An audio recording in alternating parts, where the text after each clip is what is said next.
Ladies and gentlemen, the show will start very soon. Probably in about 6 minutes when Chinny, Duke and Stu get their act together.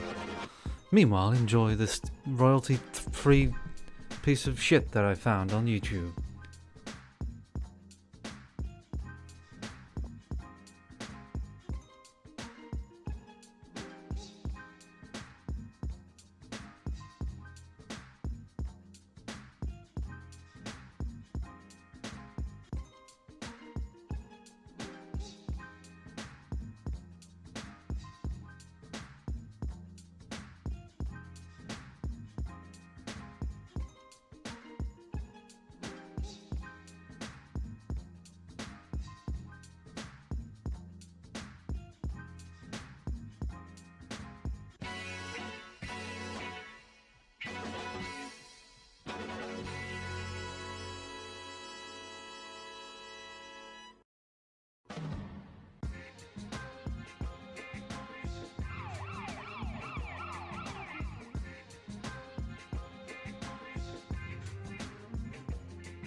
Fuck you say, Mark.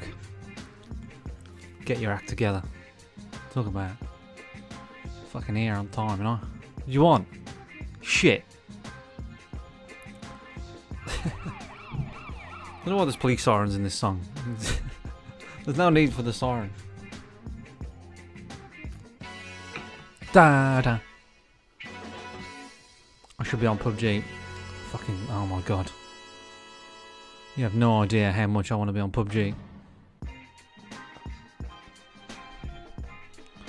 Quick game.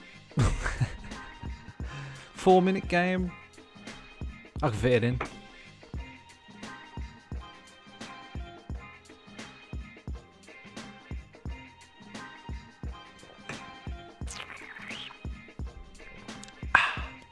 Step J. Mark Annex. 3 on Twitch, 1 on YouTube, and 2 on Mixer. Who's watching on Mixer? What kind of a service is that? Yeah. Didn't know I could rap. Did ya? Hey? Many hidden talents.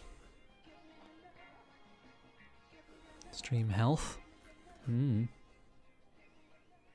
Oh, shame. That one person on YouTube is me.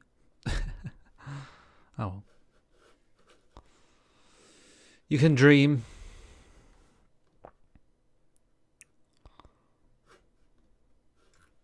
Was that the whole... Was that it? Was that the whole song? Try this one. Boss, kick a freestyle, what up party people?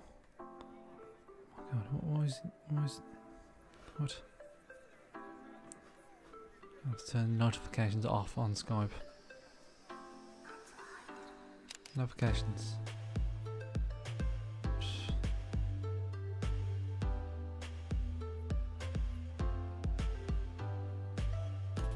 Off. Freak me out like that. Duke is here, yo.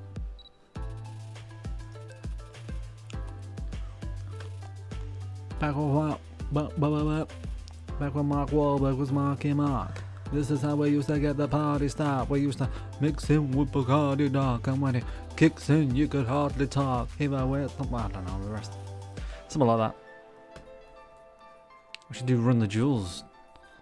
Run the Jewels lyrics. Legend has it to this beat. And do it. Hear what I say, we are the business today. Fuck shit is finished today. RT and J, we the new PB and J. We dropped that classic today. We did a tablet of acid today. Lit joints with matches and ashes away. Skirt, we dash away. Donna and Dixon, the piston is blasting away. Doctors of death, Culling the patience of breath. We in the pain you can trust. Crucked up work. Crooking up curses and slurs. Smoking my brain into mush. I came with fame and folks. There's no retraining or taming of me. I think I'll just stick to being shit at everything else. Luke Wickham. First time listening live. Long time listener though. Kind of strange seeing the behind the curtain. You don't want to... Oh, you've ruined everything. I mean, if you thought it was good.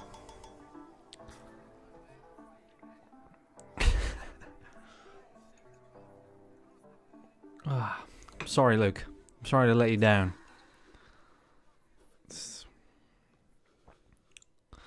Don't meet your heroes.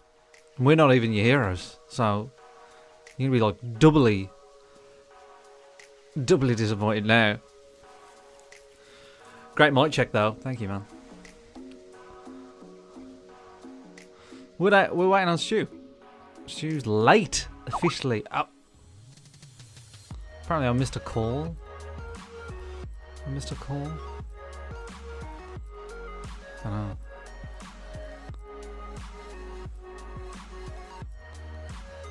Apparently I missed the call. This new Skype's weird. I don't like it at all.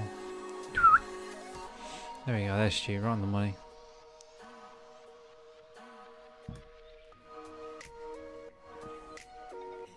I don't speak to Stu, I just send him emojis. I laugh at him.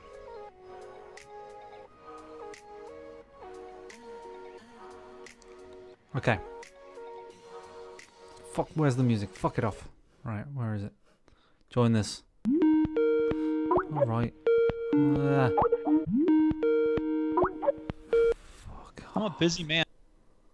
Oh my god. I just closed Skype. Fuck, join. Yo.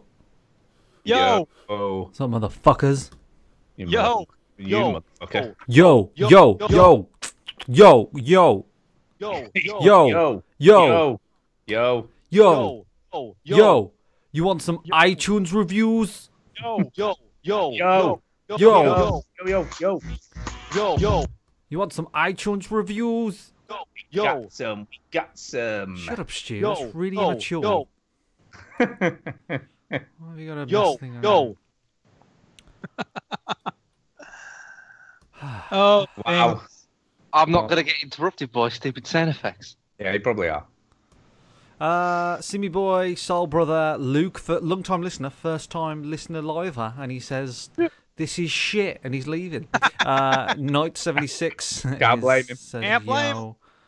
I'd leave as well, to be fair. Simi Boy started Skyrim Remaster today. I would better than to show up in the first place. Skyrim.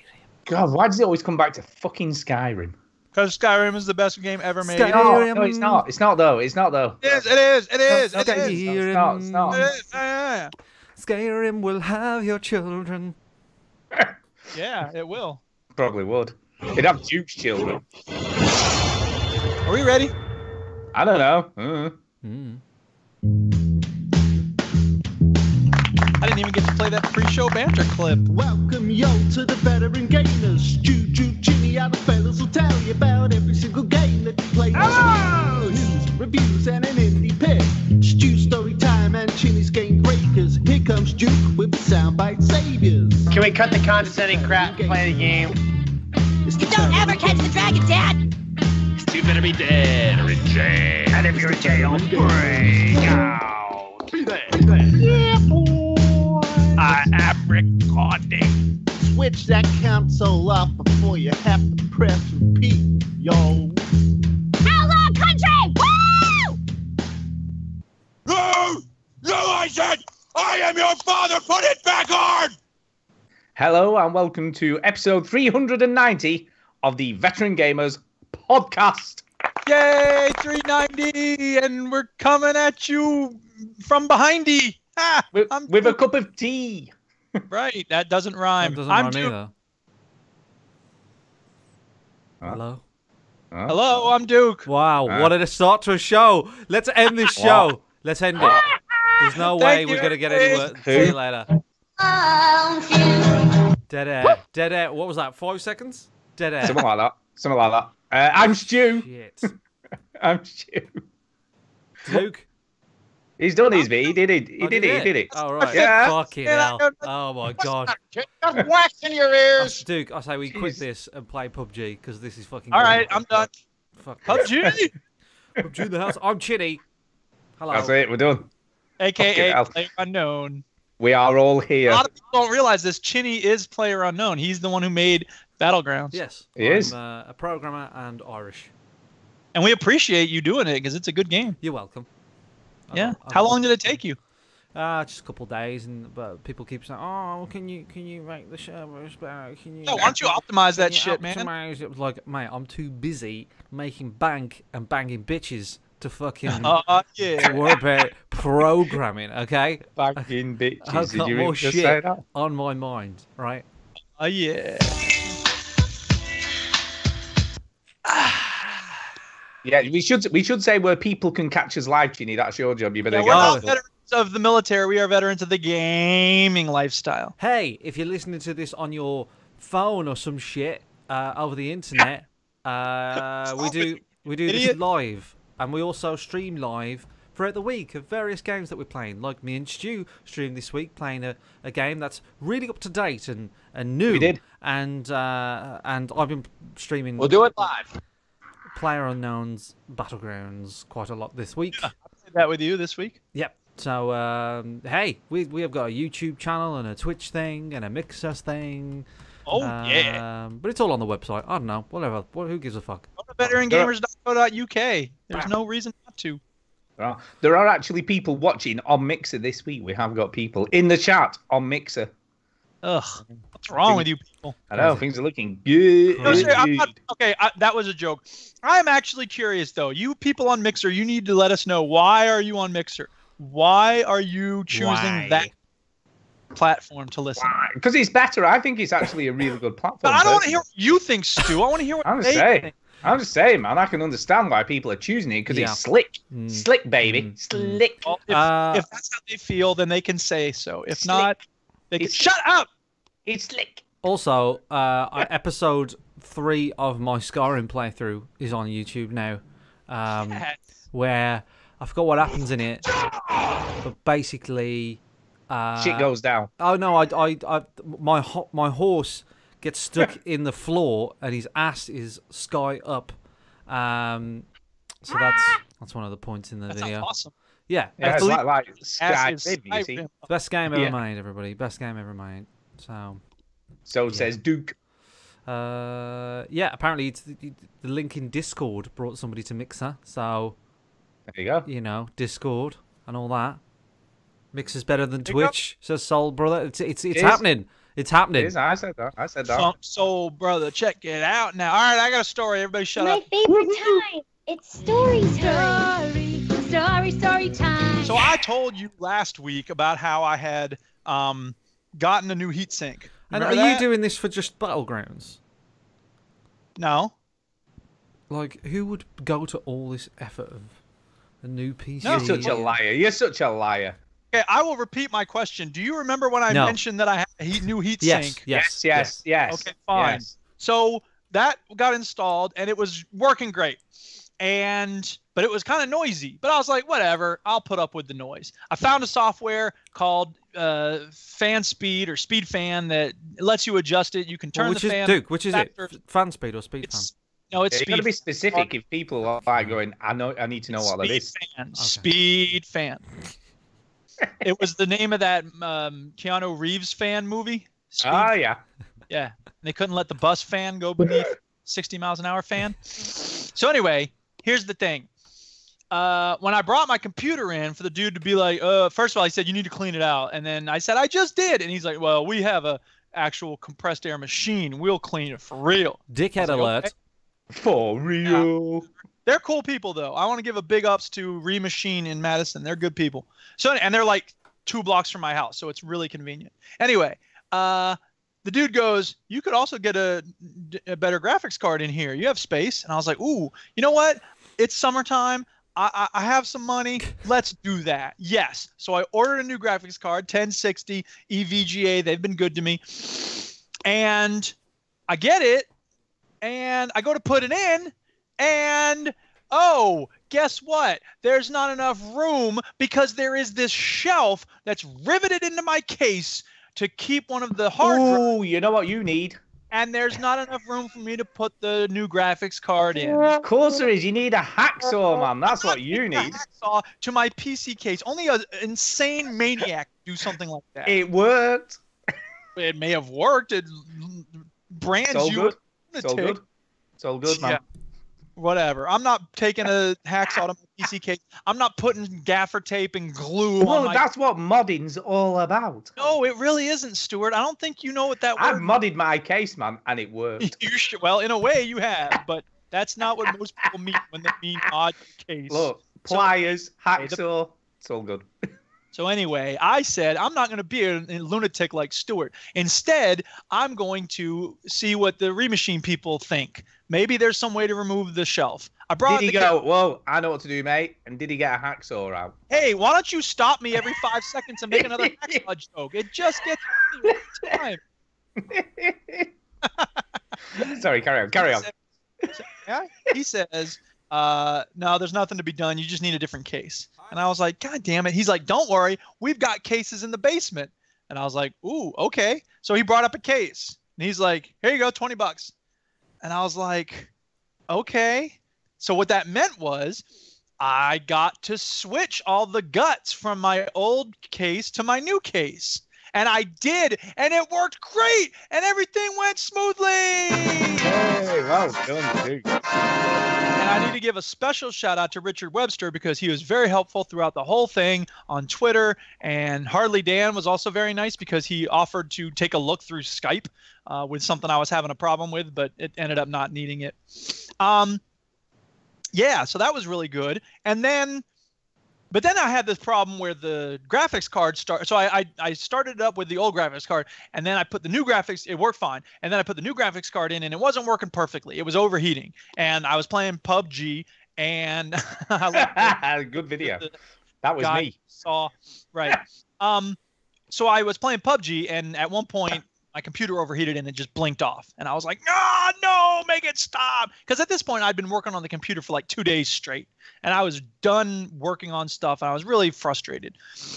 But it turns out what I needed to do was download a piece of software from EVGA called Precision XOC, which allows you to set a curve for your fan, which is to say when it gets to a certain temperature, it kicks on the fan this much, and so forth and so on. Because apparently it was only running at like 20% all the time. So it didn't matter how hot it wouldn't kick the fan on higher. So I downloaded that software, got it running, and it's working perfectly now. I've had no problems. The CPU cores are sitting at like 50, and the graphics card is going between 50 and 55. It's just working really well. Now, that's been nice in part because it's been really cool in my town this week. Right now, it's 17 degrees Celsius. Like, what the heck is that? It's June. Yeah, it's good. So you got a when did your 1060 arrive then? It arrived on Tuesday of last week. Right. I mean, you've literally built a PC now. You do realize this, don't you? Built a PC. Yeah, like the next step is for me to switch out the motherboard because my PSU is fine, my GPU is fine. I could use a little more hard drive space, but whatever. And but my motherboard, the CPU is probably the weakest link in the chain at this point. So, yeah, but it is. If I were to get a new one, I would be able to switch it out because I think I've got the knowledge to do it now. And so ultimately the thing with the case turned out to be, I was frustrated at first. Like, why would you rivet that shelf in? Why would you not use screws? Because now I'm screwed. Screwed. I have to switch cases and blah, blah, blah. But in the end, I suppose it was for the best because it helped me learn how that process works. And so now when I'm ready to actually build a PC from scratch, I will be ready to do it. So, yeah. Well, let me ask you this. Because all those... Fire away. Shoot. Let me hear you. Shoot. So all those... I mean, it's not that long ago. How long ago is it that you got that PC initially? 2.5 years, I think, something like that. Yeah. I mean, at that time, you were completely against building your own. I mean, you were totally like, no way. Completely against building my own. It's that I didn't want to go through the hassle, and B, I didn't want to go through a crash course of learning everything there was to know about doing it myself. And I'm glad I didn't, because doing it in stages where I installed a new graphics card, like, I don't know, I suppose 6 months after I got it, I put the new graphics card in. And then, having to switch out the power supply because the one that they sent me originally was faulty. And then, switching out this new graphics card and switching out the cases. Like, doing it one step at a time has been very helpful to me. That's the way I like to do things in general. Do you think now it's as daunting as you thought it was going to be? Like I said, I'm glad I did it in stages. I think having to learn all of these things all at once would have been really frustrating to me. Yeah, fair enough. But yeah, I think you'd have no problems now. I think you'd be away. You'd have it built in an hour.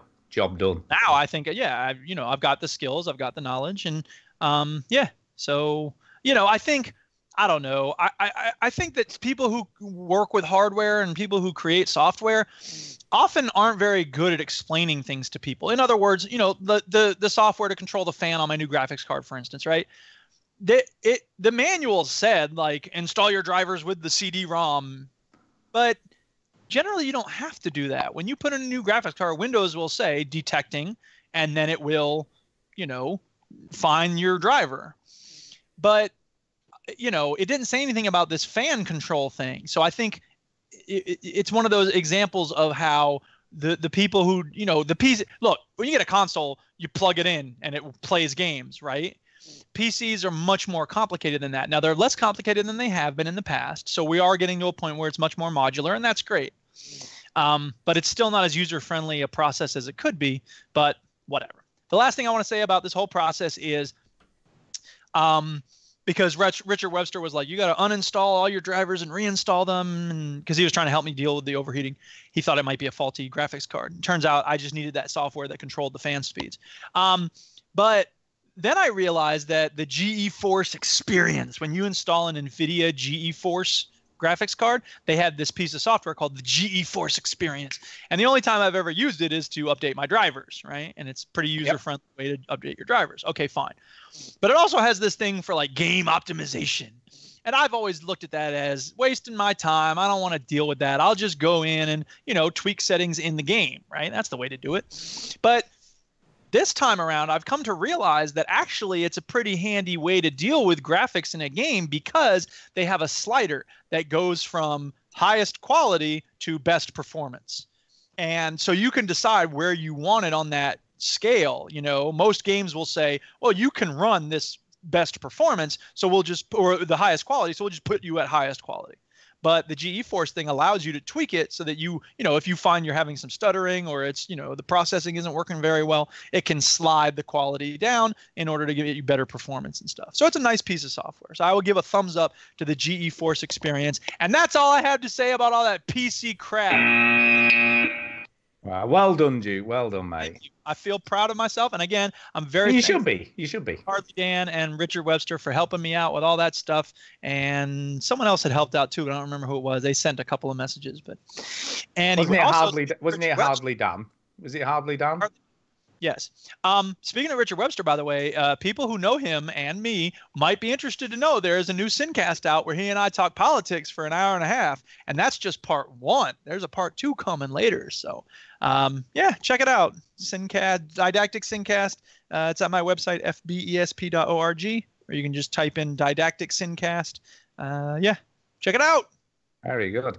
Well, this has been kind of one of my favorite weekends of the year. Oh, because the orgy came to town, the orgy circus. It did. No, it's because circus. Because Glastonbury's on, and I love Glastonbury, and I love watching it on the TV. I just love it. What's Glastonbury? What is Glastonbury? It's kind of it is probably the biggest music festival in the world, I would have said. The fact that, well, I don't know, Chinny's making groaning noises, but you know what? Stu and I share some musical tastes. Everybody loves Glastonbury. I just think festivals are just disgusting things. Didn't you go to them? That festival recently, Chinny? Yes. Yeah. Well, then shut up. Which renewed that thought. Hates them. But yeah, I am going to be going in 2 years' time when Millie's left school. And obviously we don't get fined for sort of not being in school when she's supposed to be in school. So yeah, we will be going. But yeah, DJ Shadow played last night. who was very cool, I have to say. Did he leave a lot of people in the He did a dark? song on the Jewels. And Run the Jewels have played, and Stormzy's set was excellent. I've got to say, I thought Stormzy's set was Stormzy excellent. was just The brilliant. light rigging alone was The light rigging. fabulous. No. This. Shut up. Yes, he did play that. So yeah, he played that. So yeah, it's just been great. I just love watching it. So I've spent most of the weekend watching Glastonbury stuff. So yeah, I've watched all sorts of things. But yeah, it's great. I love music, man. I Yes. love that music. Maria Yeah. Bamford once said, "I'd love to meet someone who hates music. I hate music. Why must they dance?" Yeah, exactly. So yes, I'll be hopefully going in 2 years' time. So yeah, I'm really looking forward to that. But trying to get tickets is like very difficult. So, Hey, I we'll took see. steroids this week. You did? No, you didn't. Yes, I did. What form of steroids? Injection? Did Really? you? What, in your ass? In I your could have balls? had it in my ass. In your knob? But I had it in my arm Did you have it in your stick? Why did you have steroids injected into your arm? because I want to get beefy. No, you do not. I bet it's something to do with your hay fever or Correct. something. I've been suffering from hay fever all my life, like really bad. And it occurred to me that you can't get the injection on the NHS anymore. So I had to pay private, baby. Yeah, so you got to pay private, and I thought I'm just gonna do it. I don't know why I haven't done it. So Fuck I rang the thing, Nuffield Health place, and I went, "Yo, give me one of those fucking Injection shit. Kellogg injections. It's Kenalog. Yeah, Kellogg's.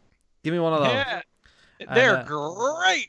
And they went, "That'll be Perfect. 109 quid." I went, "Fucking bam, there it is.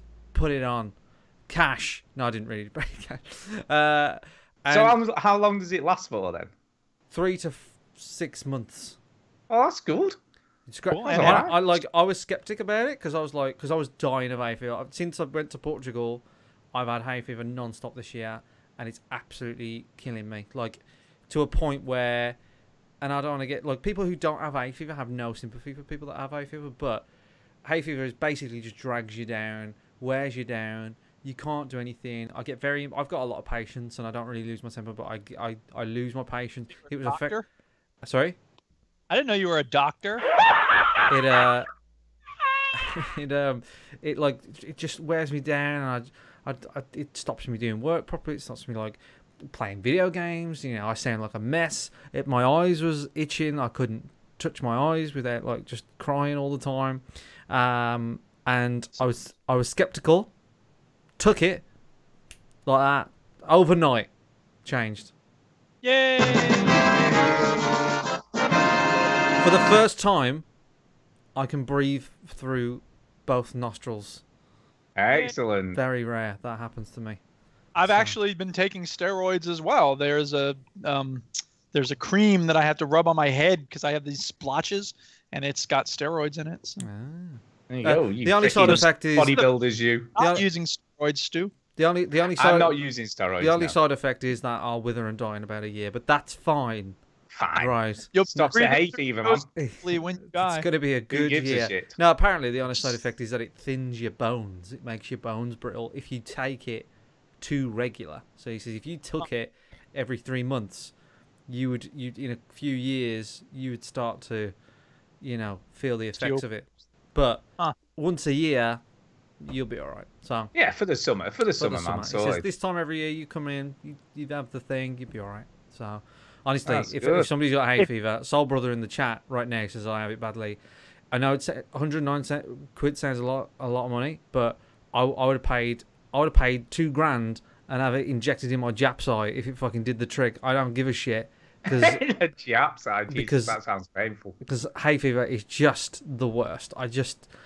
Oh my god! And people that don't have it, they go, "Well, it's not a proper illness, is it? I mean, like, whatever. I mean, how?" And then they have it 1 year, and they go, "Oh my god, it's the worst thing I've ever had in my life." I'll tell you, Chinny, if you like the rush that comes with paying for your own medical care, you should come to the United States. Man. Hey, the good thing about private is shit gets done, right? Well, Let's get done quick. sometimes, Because maybe over there it does. But, in the NHS, fuck all gets done.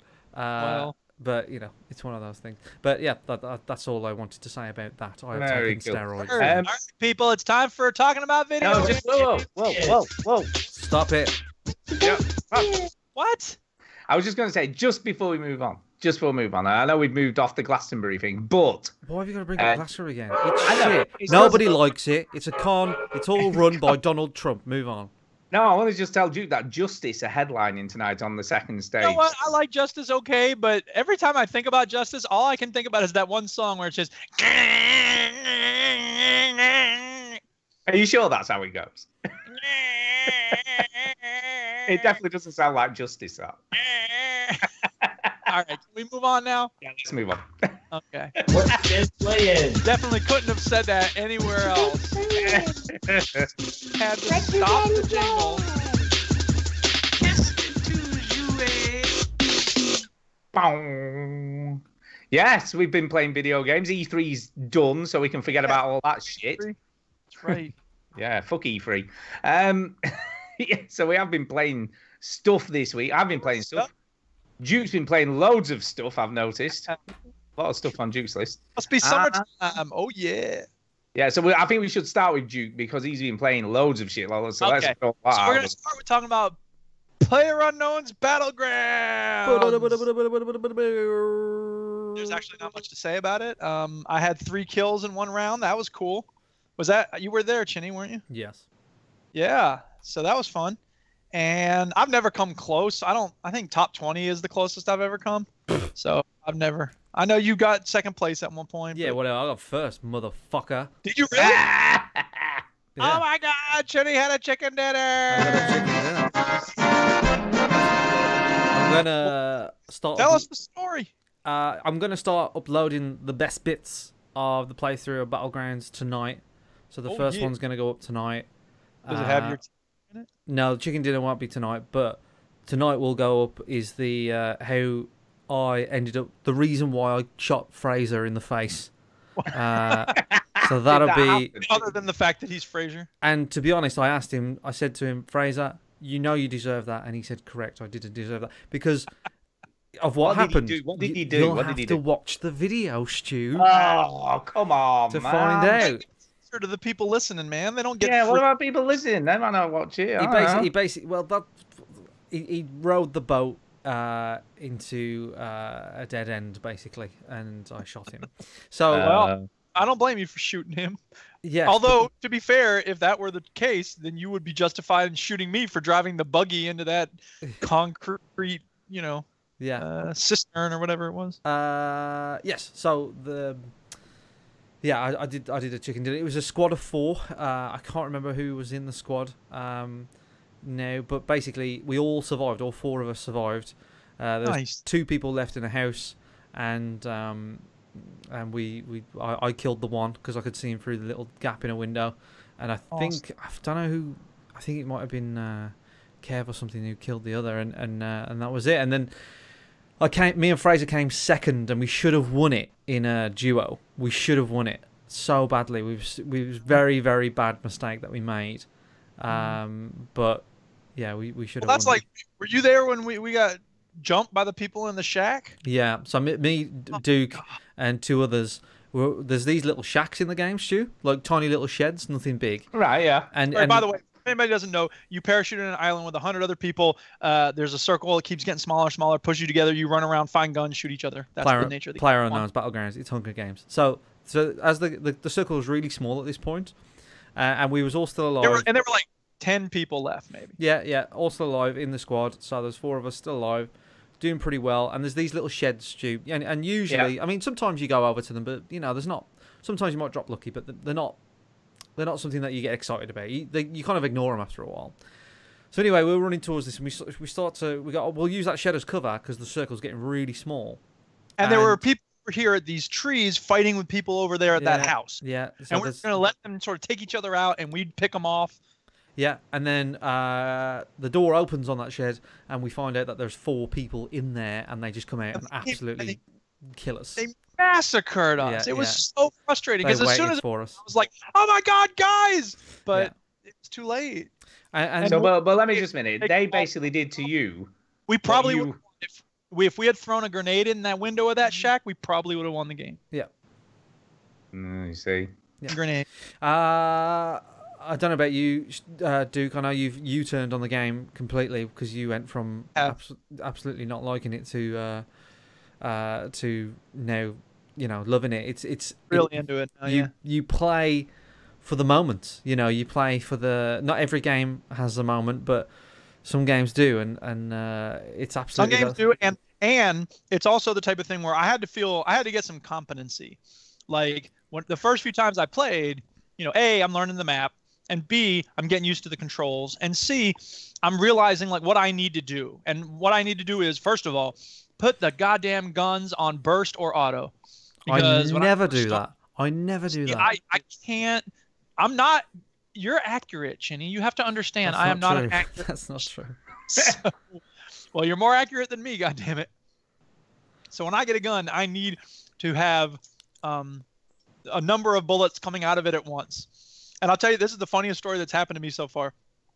I was in a solo game, and I parachuted in. This dude, I didn't realize it, but there was another dude parachuting right behind me. So I run into a house, and I see him land behind me. And I'm like, oh, my God. I run to the house. I grab an M16. I grab some ammo. He runs up and starts punching me as I'm loading the gun. He gets me almost killed, but I managed to shoot him right before he kills me by punching me to death.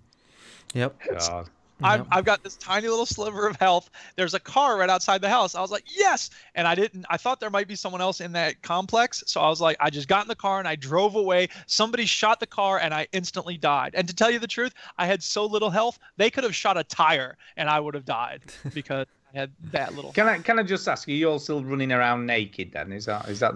I've decided to go against the nakedness now because nakedness last week, man. Why are you bringing up I come on, Stu, that was old news. And also B, it's better to wear sort of darker clothes, I think, in the game. It gives you a bit of an advantage. Yeah.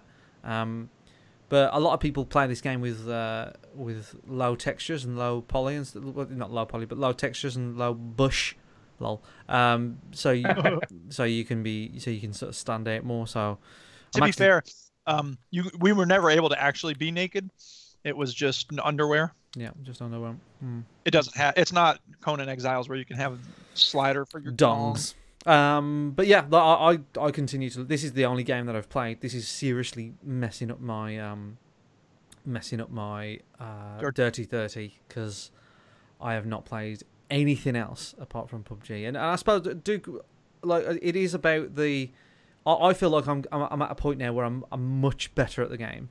And when you get a lot better at the game, I had to sort of rewatch some old games of me when I was editing the video, and just lots of decisions that I was making that I just was like, wow, I'd never do that now.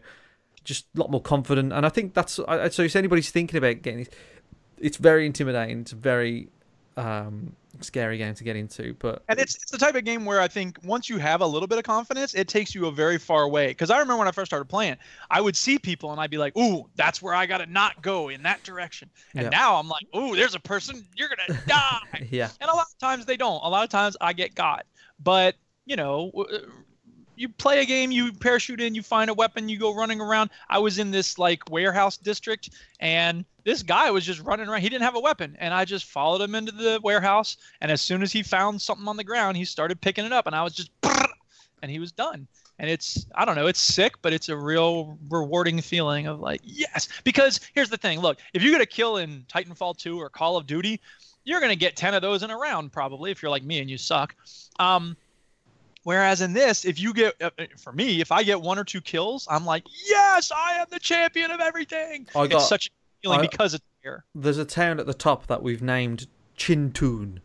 Because I got 6 kills in Chintoon in one game, and I was absolutely like buzzing. I was so happy. It's almost as good.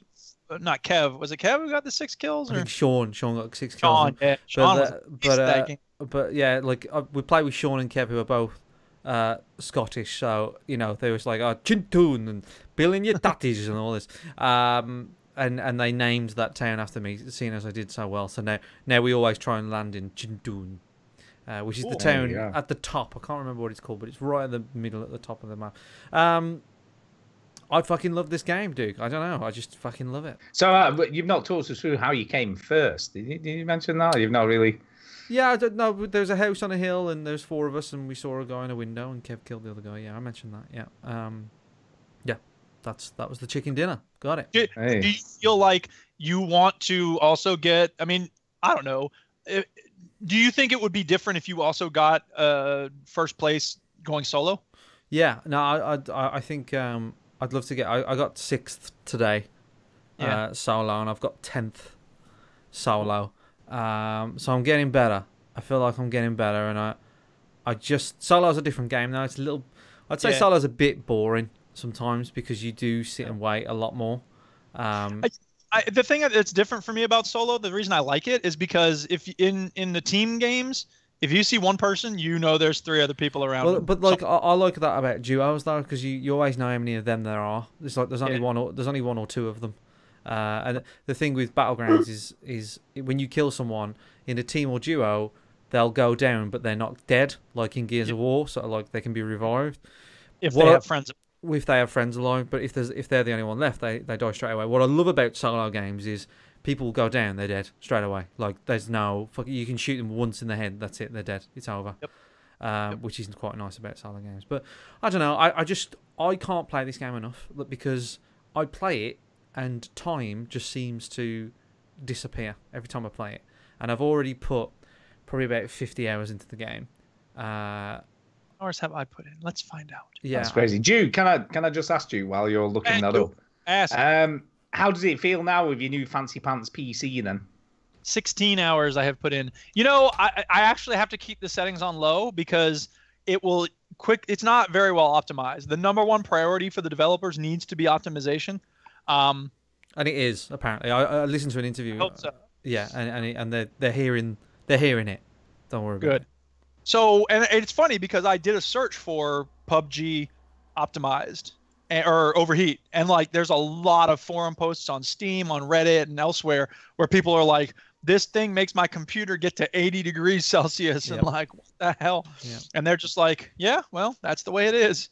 And that's on low settings. So I have it on either very low or low right now, and it's not taking me up too high, but Defoe started playing it right now. Go Yes. Defoe, get the kills. Yeah, Um, it's one of those. It's kind of like, sorry, Duke. It's kind of like Rust, isn't it? Where everybody's sort of banding together again, and Right. That's the nicest thing about it. That's the reason I'm glad I got it now, because, you know, I missed the boat on Rocket League kind of when it was at its peak among our crew. And it's just nice to have, you know, we did it with Left 4 Dead, we did it with Rust, we've done it with some other games. Just having a bunch of people playing it together, like it's cool because you see people online and you're like, hey, I'll join them. Yep. And Discord going, so let us know if you want to play with us and we'll holler at you. And it's one of those games where whenever somebody says, "Is anybody around?" you don't ignore the text. Do you know what I mean? Right. You go, oh, well, no. It's like, yeah, it's just an excuse to go. It's like, yep, yeah, okay, I might as well. Yep. Fuck it. I was doing this PUBG. So to answer your question, Stu, the graphics card hasn't really made a big difference in this game. It has allowed me to up some, you know, in Wildlands, for instance. Now I can play on ultra settings, which is very nice. But I dropped it a little bit because it was getting some stuttering and pop in. Yeah, so I'm very happy with my purchase. 1060 graphics card, very nice. And it came with a stupid poster. It's so dumb. EVGA, you know, they always give you these little metal, like, I don't know, badges that you can put on the side of your computer, which I do. Sick.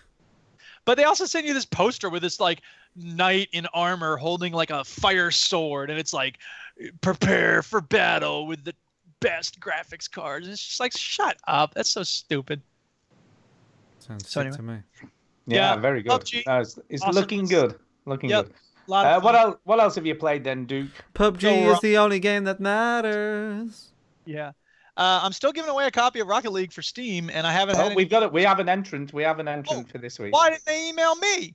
I don't know. They emailed the show, man. Duke at veterangamers.co.uk. If they didn't email me, then they're disqualified. You don't Don't be so mean. don't win. I'm just kidding.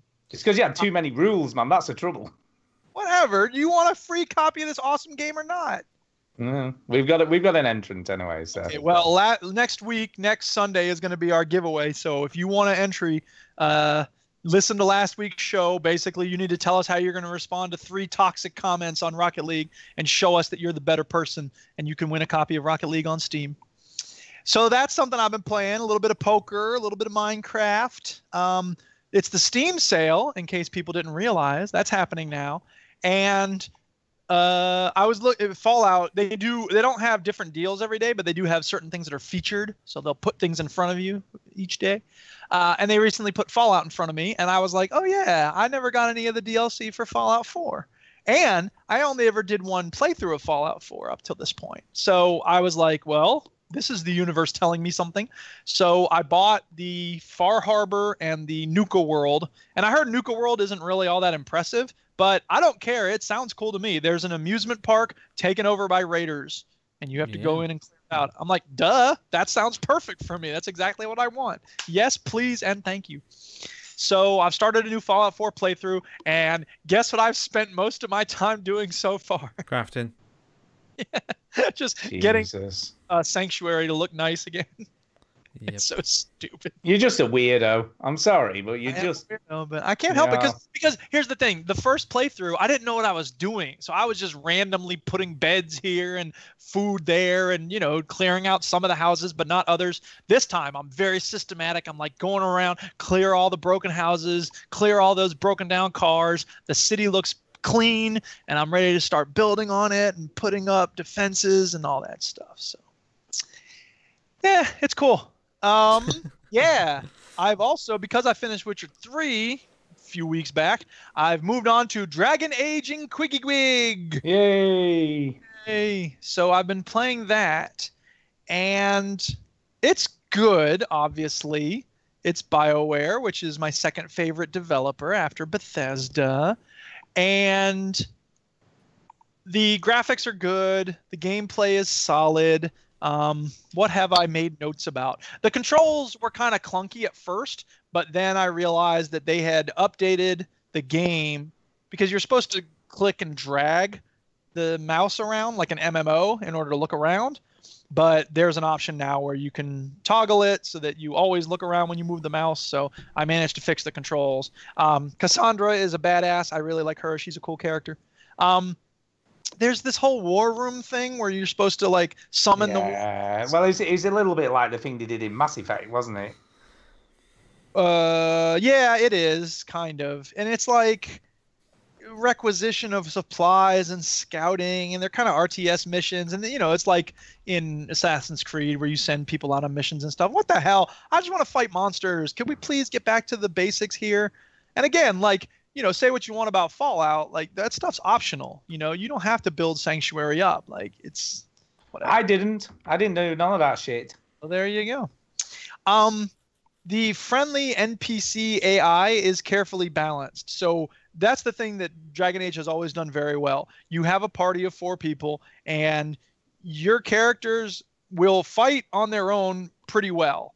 But if you like to go in and fine-tune it and make adjustments and tell them, okay, use magic potions as soon as you get to this level of magic power, or you should fight from a distance, and this other person will go in and fight up close and personal. You can do all that, and that takes some careful tweaking for them to get that balance right, which is good. I like it because then I can go in and just do a few adjustments. But when I played Dragon Age Origins for the first time, because I was used to doing this with other games that BioWare had made back in the day, it was the type of thing where a battle would start and I would hit pause and I would tell each character what to do, and then they would do it, and then I'd hit pause again and go through. And now you don't have to do that. I can just be my character, and my comrades will fight on their own, and they'll generally do okay. Once I see someone getting really low health, I'll pause it and go and tell them to drink a potion or whatever. But for the most part, you don't have to, which is good. I like that. There is a mini game at one point where you're supposed to connect a bunch of stars without crossing the paths. Did you ever try that? I don't. It's that long since I've played it. I can't really remember. So stupid. I tried it like 30 times, and then I was like, you know what? I don't care. I obviously suck at this. I could tell it was like for some special perk or prize or something, but I was like, I don't even care. And the last thing I'll say about Inquisition is that the story is kind of tangled and boring. It's, Dragon Age Origins did a really good job with, you had a basic threat, the Blight, and then you had to get people to work with you in order to fight the Blight, right? And then there was this whole thing about the king and the succession, and then there were, the mages were having this problem, and you were pursuing one main story, and then other stories would show up and you could follow them, right? You go to the Dwarven City in Dragon Age Origins and you needed to get their help fighting the Blight, and then there's this whole thing again about who's going to be in charge of the city because the king had been killed or whatever, and so you went and pursued that. With this, it feels like there's just a big open world, and it's like just wander around and find monsters. It is kind of, but they're still separated, so they're still self-enclosed, if you will. You have to transport from one area to another, but then the areas you're in, they're open. They're not like Witcher 3 open world or Skyrim open world, if you will. The other thing I really like about this game is that Dick Butt's in it, which is cool. Yeah, Dick Butt. It just enhances anything. He makes every game better, definitely. It does. Yeah, I mean, I think here's the way I feel about it. I think they struck a balance between the open and the closed really well with Dragon Age Origins, because, like when you went to the Dwarven City, like it was kind of open, but then once you went into the mines, like it was pretty linear. And that's fine, because in small doses, linear dungeons and stuff can be good. But with Dragon Age 2, they had all this complaining about, because they did go too far with like, it all took place in one city, and you'd go to different parts of the city, but it was a lot of using the same locales over and over again. With this game, it feels like they went in the exact opposite direction of like, it's just going to be completely open, and there's camps. And I mean, whatever. This is just what I've done so far. And I know there's a city that Are you still in the first area? I am, yeah. Yeah, there's lots and lots of different areas, and they're all very cool and very diverse. So once you start moving between, the first area is probably the biggest. That's fine. And it's I mean, the biggest. The others are a bit more enclosed and a bit smaller. I mean, the sense I get is just that, I don't know, there's just so much going on. And like, again, I don't think they did a very good job of sort of leading you through it. So when it comes to like requisition of supplies, they were like, you can craft armor. And I'm like, okay, how do I do that? And they're like, you need leather. I'm like, well, where do I get leather from? And it turns out you have to go and kill animals and get the leather and whatever. But I was wandering around looking for a shop that would sell leather or something. And so whatever. It's a minor quibble, but I think it could have done a little better sort of leading you through some of those things. But I am enjoying it. It's very well done in general. I'm having a bit of trouble deciding which weapons to use, because you're supposed to sort of pick a fighting style and then develop the tree for that fighting style, right? You're not trying to be a jack. That is correct, yes. But here's the thing. Originally, I started off with the dual wielding, I like getting in there and fighting up close and personal. But when I do that, I have to use a lot more healing potions, because obviously you're going to get attacked more. So I tried a little bit of bow and arrow action, but the bow and arrow action in this game is kind of boring. You basically, I don't think I ever did it. I think I just hang back and it's like pop, pop, pop, and you don't get hurt because the melee soldiers are fighting everybody up close and personal, so they're the ones getting attacked. But it was kind of dull to just be like boom, attack, boom, attack, boom, attack. Okay. Whereas because I was a rogue, or I am a rogue, there's a really cool attack where you like run through the person and then you go back into the shadows as soon as you're on the other side of them. So it's all this kind of like sneaking around, backstabbing, flanking them. So whatever. I'm mostly doing the dual wielding stuff. So. This whole game looks boring to me. Just not just the bow and arrow. This looks shit. It's got. It's definitely got elves and wizards and shit in it, that's for sure. I remember this Inquisition coming out, and like everyone was like, this one's actually more action-based. And I thought about it. I thought, you know what? I might give this a go. And just listening to you now and watching this shit, and I'm like, oh my God. Watching this shit. I don't know if you like it, Chinny. I'd be honest. I mean, I struggled through Skyrim. And I like Skyrim, but I struggled. I don't know. I definitely think you could stand the Witcher. Sort it out now. Yeah, you can do that. So, moving on from there, what else have you been playing, Duke? Right. So there was another game that I found. It was free to play, so I was like, yeah, the price is right. Let's give it a try. It's called Zombiidle, and this is a cookie clicker game, but I guess they're called idle games now. Odd.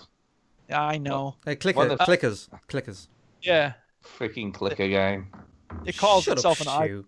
Freaking clicking. Just because it's not. If it was a Click, click, Japanese. Click, click, click shit. You are a 13-year-old girl getting naked with your grandpa. You'd be way into it. Actually, to be fair, Duke kind of bought me a clicking game this week. Well, kind of. That's the game mechanic. Click, click, click. Yeah, but anyway, Zombiidle. Time clicks. That's like saying Super Meat Boy is just a clicking game, which it's not. So anyway. Well, no, because you have to use the analog sticks. You have to use the analog sticks. With the game you bought me, it's just clicking. There isn't any other control. You're right. Anyway, I am right. Carry on. This game is right. This game, Zombiidle, is kind of dumb. It's just, you have a wizard who attacks a shack. Still looks better than Dragon Age. Fair enough.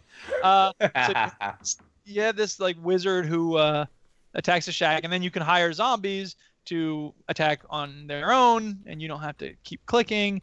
And then eventually you get better zombies, and then you get whatever, and it's all about just attacking different houses that show up over and over again, and it's all very silly and stupid.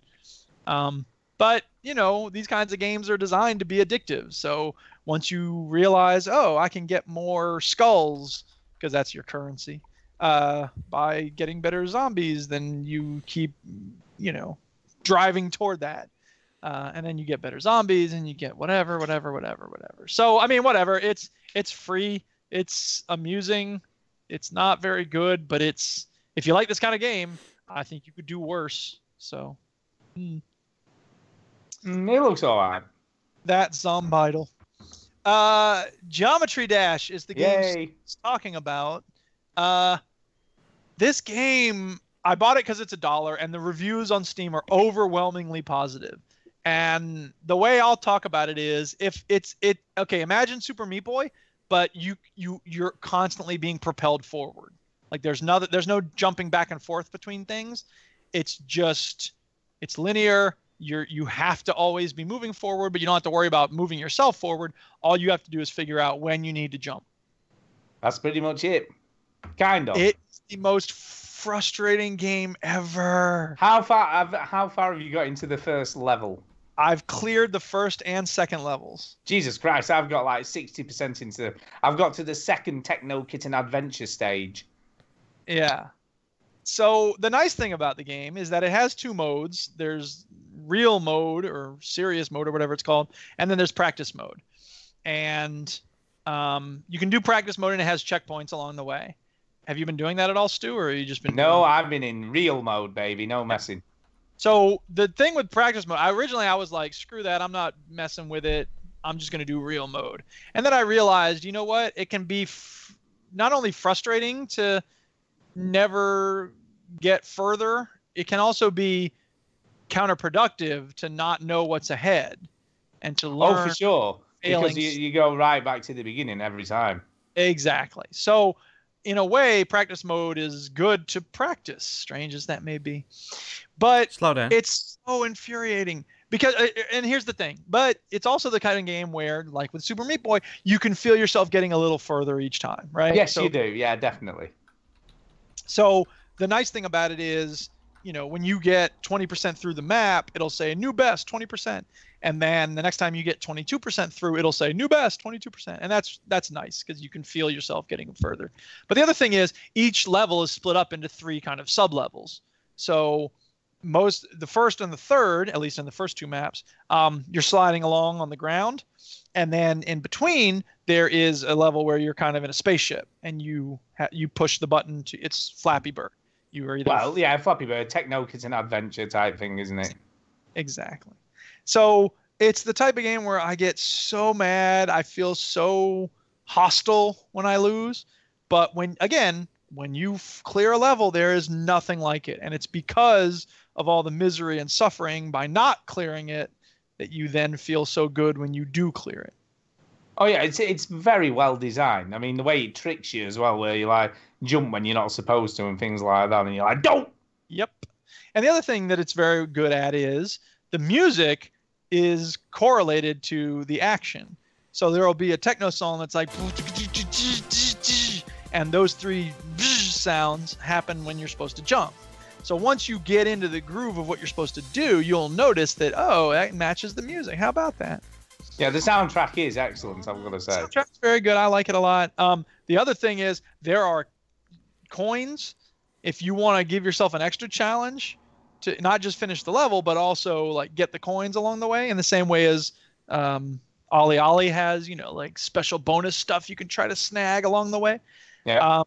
Yeah, this has that, and I've never gotten a single coin yet because they're just so hard to figure out. Like I'm having enough trouble figuring out what I'm supposed to do to clear the level. Never mind trying to get coins. Screw that. And you bought me this game. And you bought me. Oh, have you not played? You bought it me as well. Yeah, because I don't know. It was $1, and I thought, you know what? It's funny. I'm gonna suffer all this pain. I'm gonna make Chinny and Stu suffer the same pain. That's it. That's it. Yes. Although to be fair, I bought Duke a much better game for $1, so I repaid him with a game as well. I'll be the judge of whether it's better. It's such a good game. That it's really, really good. I appreciate the gift, but yeah, you don't tell me how to feel about it. Well, we'll see. We'll see. There's that. That was Geometry Dash.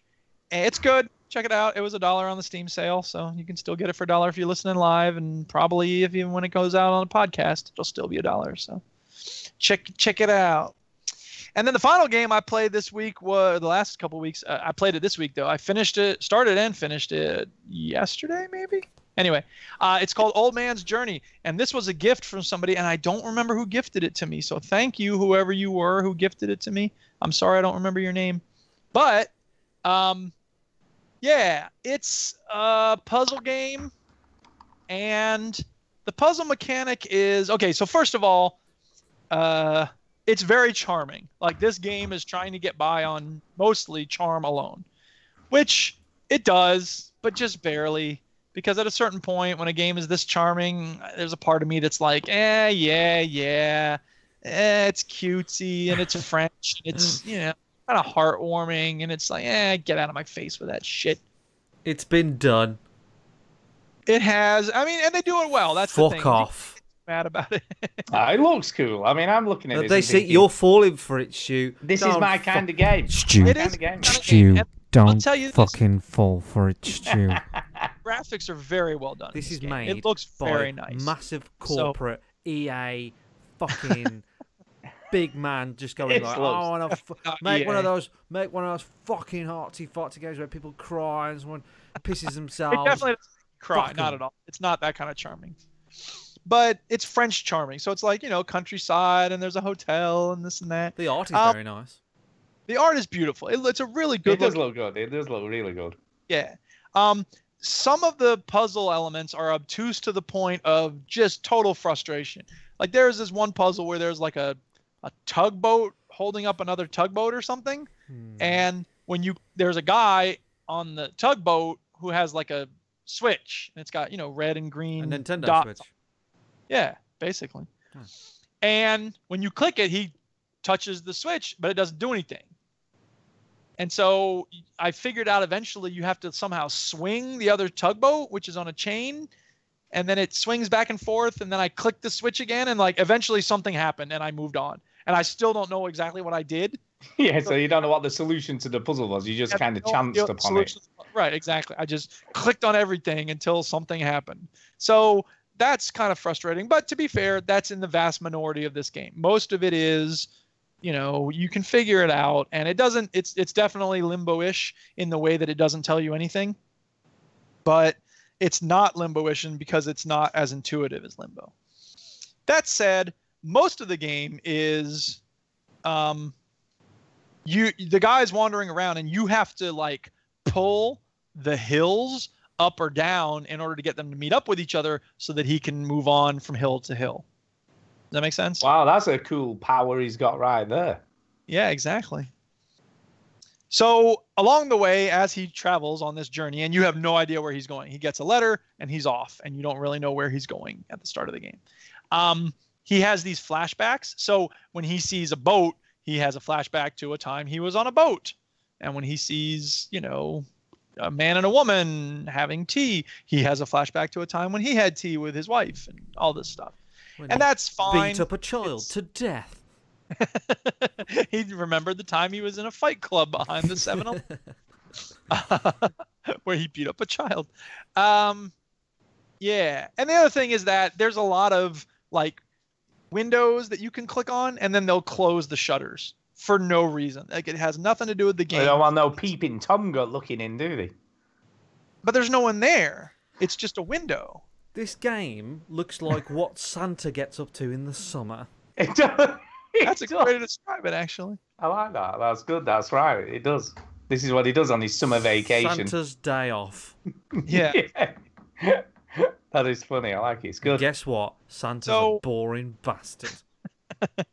It's kind of cute. It's kind of fun. Once you understand what you need to do, it's good. And you know, there's certain parts where there's like grazing sheep in your way, and you can't get past them. So what you have to do is you have to drag the hills around so that you can open up the second pasture. Click the sheep. They'll go to the second pasture. You go to the first one. Drag the hills around again. Move yourself out of the way. Click the sheep back to the first pasture, and then move the hills again so you can proceed. That sort of thing. Yeah. The coolest part of the game is at one point you're taking a train trip, and it's the same thing where you have to sort of drag the hills up and down, except you have to drag the train tracks so that you don't crash the train. I don't know what happens if you crash because I never crashed, but it was just kind of neat because it was the same mechanic, but it was sped up because now Plot you're on a twist, train. Duke. He wants the trains to crash. Exactly. It's a It's like suicidal. Unbreakable. Yeah. If this was Chinny playing this game, he would be certainly crashing the train. Yeah, I'd crash the train and see what's up. Take that. See what's Sam. happening. See how many people died. Yeah. That's what Ginny would be up to. Santa's all giving at Christmas, but in the summer he just makes He just trains crashes crash. trains. Yeah.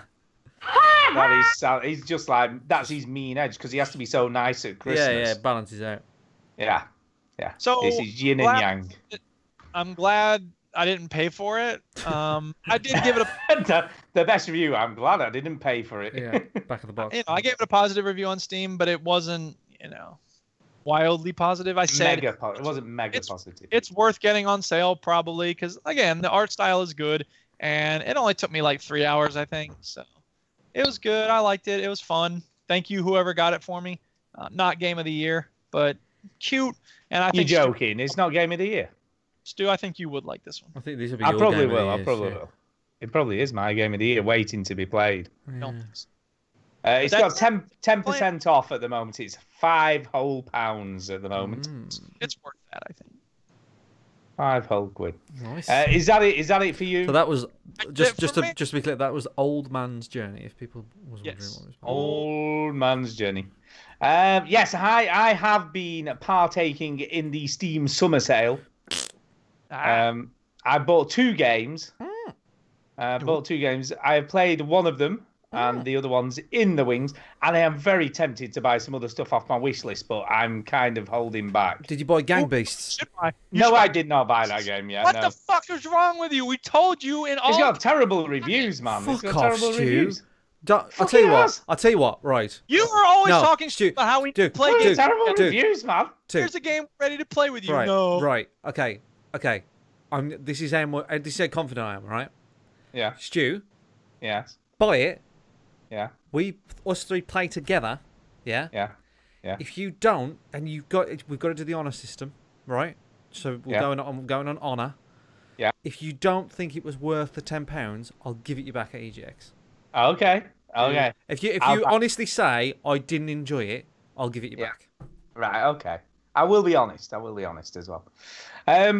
Yes, I've sort of purchased Stories Untold, so I bought that because it was 50% off. So it was like £3. It was a bit of a no-brainer, really. So amazing. So I'm hoping that's going to be cool when I get around to playing it. And I also bought Nier Automata or Automata, however you want to pronounce that. But I'm quivering. I'm quivering on the Sexy Brutal because that's reduced to £10, and Thimbleweed Park I'm quivering on as well because that's reducing the set. Thimbleweed Park would have been right up your. I know. street. Apparently it can be quite obtuse at times, and people have been struggling with some of the puzzles and going like, this is a bit stupid. But they have very reluctantly, very recently added a hint system into the game. So I may be more inclined. So I probably will buy that before the end of the sale. I think I'll probably pull the trigger on that. But I do love the look of the Sexy Brutal as well. So I might buy both. I might buy both of these games. You're a madman. I know. But yeah, so what I've played is Nier Automata. I don't know. I think that might be how you pronounce it. Yeah, but I thought I'll get on that. This game's a bit weird. It's a bit weird in some respects. Say. I know, it's Japanese. But, Platinum game, freaking, the combat is just brilliant. It's just amazing. It's like, even if you're not really feel like you're doing very much on the gamepad, whatever shit's going down on screen just looks amazing. Sorry, what game are you talking about now? I missed. Nier Automata. Nier Automata. Okay. Yeah. So whatever you're pressing on those buttons just translates into something like that looks incredible on the screen. This is Platinum, isn't it? So this is probably the same team that did your favourite game ever, Bayonetta. Yes, I would assume it is. But it's just such a... They've done so much stuff, because like 1 minute it's a twin stick shooter. They've definitely done lots of stuff. That's how you make a game, Stu. You do stuff. They have. So yeah, 1 minute it's a twin stick shooter, then it's a vertical shoot 'em up. Where the stuff coming towards you like shmups. Yeah, like a shmup. Then it goes into twin stick. Then when you're on the ground, I think I would hate that. Then when you're on the ground, it's in like third-person action game. But then that goes to top-down twin stick shooter as well with the main character. It just keeps on translating from one thing to another. And it never gets boring because it kind of just keeps on changing all the time. So it'll throw one thing at you and then throw something else instead. It's like, well, you can do this for it. Oh, why don't you now do this for a bit? The combat's great. The story so far is great. The first part of the game is the demo that I've played, which was about an hour long. But you cannot save the game for about an hour and 10 minutes. So you've got to play the first hour of the game before you can actually manually save the game or save the game at all. I've no clue. That's just how it's been designed. It seems really dumb. So if I play for an hour and I just have to play that... If I play for an hour and I didn't play for the hour and a half, I'd have to just play the hour again. Yeah, you'd have to start again back at the beginning. That's fucking stupid. Now, my understanding, and I could be wrong on this, I'm not entirely sure, because luckily I didn't get killed, but I believe if you die, you start right back at the beginning again. That's fucking dumb. Crap. Yeah, that's like Dash. Yeah, but only for that first hour. Once you get past that first hour and beat the first boss, then the world opens up, and there are like checkpoint machines that you can go to. This is 2017. I know. I've no clue why they do that first hour like that with no checkpoints or save points at all.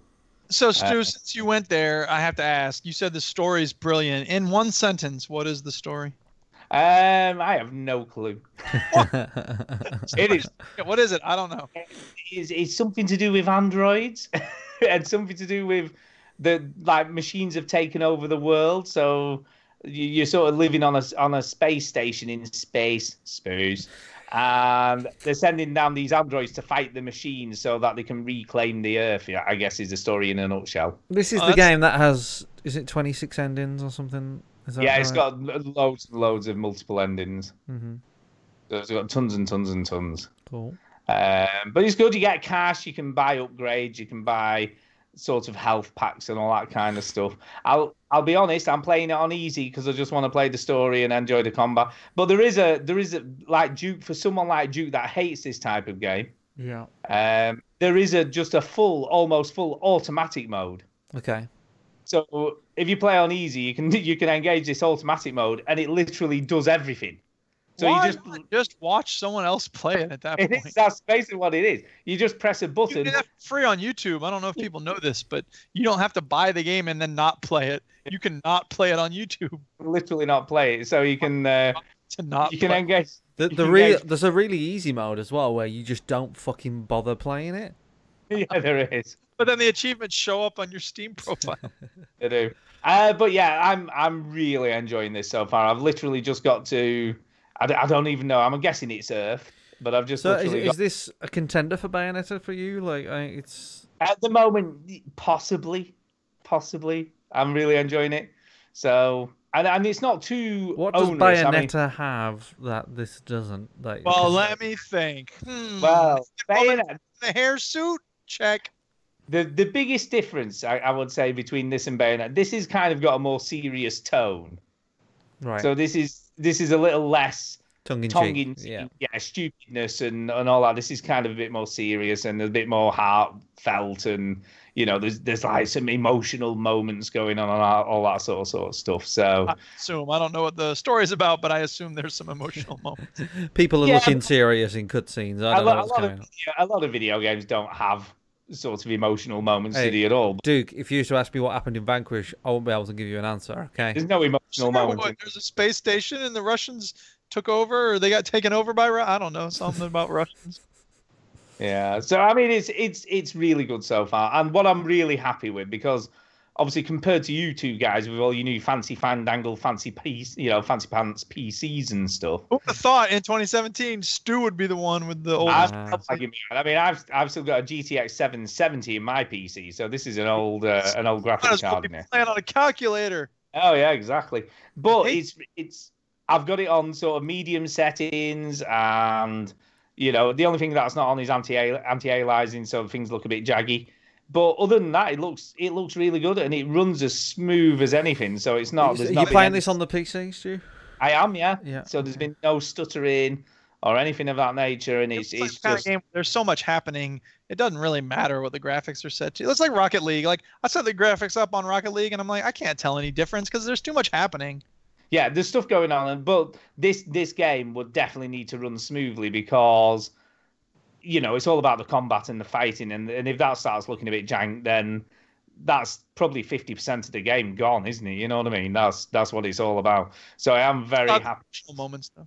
Yeah, and and the emotional moments. But it's some emotional moments, mostly fear and terror. But they've obviously really well optimized it. It's optimized to run on lower end PCs really well, and that's testament, I guess, to what they've done. So yeah, very, very good. Really impressed, and I can see that I'm probably going to love this by the end of at the end of my playthrough.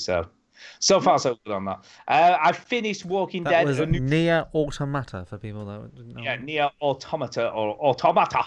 We're not entirely sure. Yeah, Walking Dead: A New Frontier is done. Yeah, season 3. So season 3 is done. I would have said it's probably the weakest of the 3 seasons. Okay. I would probably say. You don't really play as Clementine. Well, you play as her in one very small part of the game. spoilers.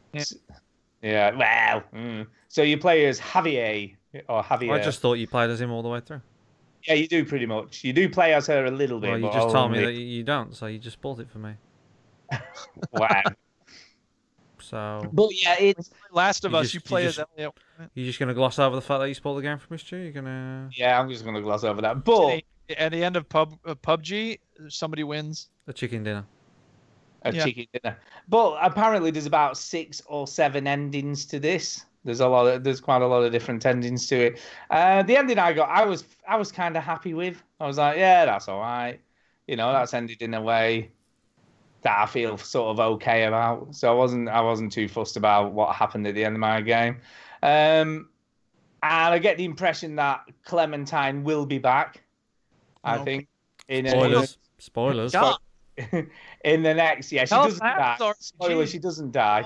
Damn.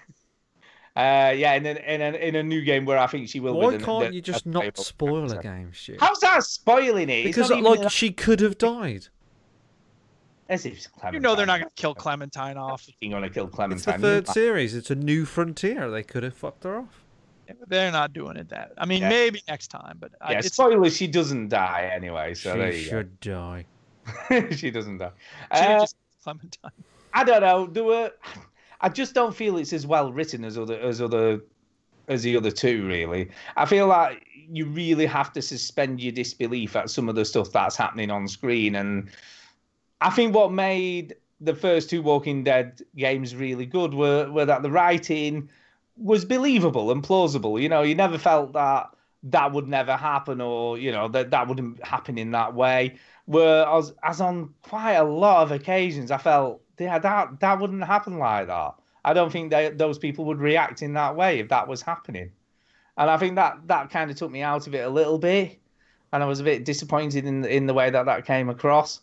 And also there's a really, right, and this is a spoiler, I guess, but it's nothing to do with the story. But there's a really cringy moment when him and Clementine have a conversation about periods, right? And I'm just like, why is that cringy? It's because important. the way it was handled was not good.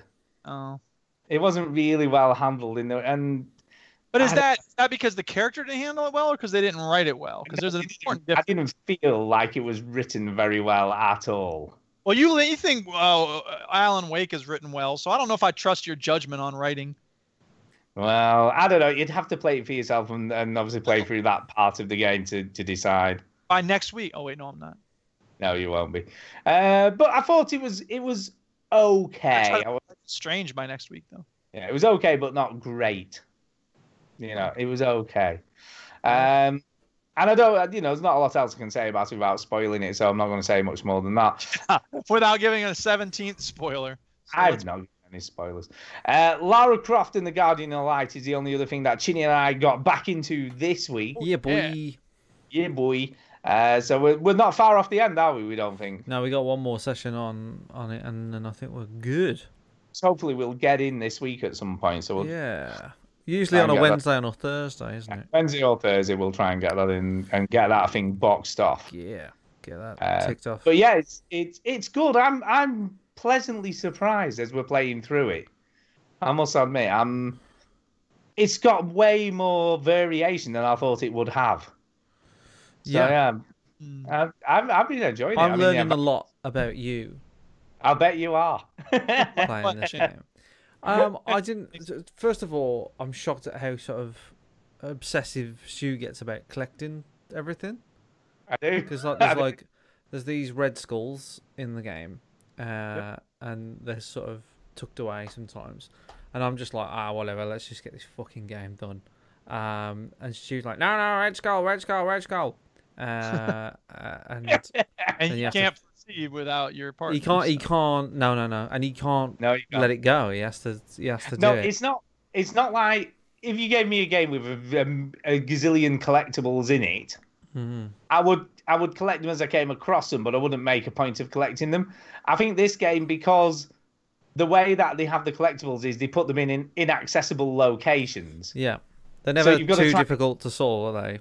No, but you've got to figure out how to get to them. You've got to how do I get to that one? So it's more the puzzle element, I think, that's drawing me in, because I need to get it, because I need to figure out how to get it. Yeah, and I suppose the other thing I've learnt about you is how obsessed you are with beating me on the score. Yeah, not that I ever do. Because the game has scores, so how many enemies you kill. How much you collect. And how many diamonds you collect give you a score. So there's always a race for the diamonds. Diamonds. And so we do that a lot. And also, Stu just doesn't listen. No, I don't. Because I say to him, hey, Stu, if you roll, you move a lot quicker. So you should roll. And he's like, okay. Never rolls, ever. Never. I always forget to do it. I always forget to press the button. I don't know. It's the X button. I know what it is, but I forget to do it. So it's like, it's not that I'm not listening to you. I just forget to do it. You just don't care. I know. And there was one that, oh my God, that bit where we had to swing across that bit with a fire. Oh my God, how many goes did we have? Oh yeah, there's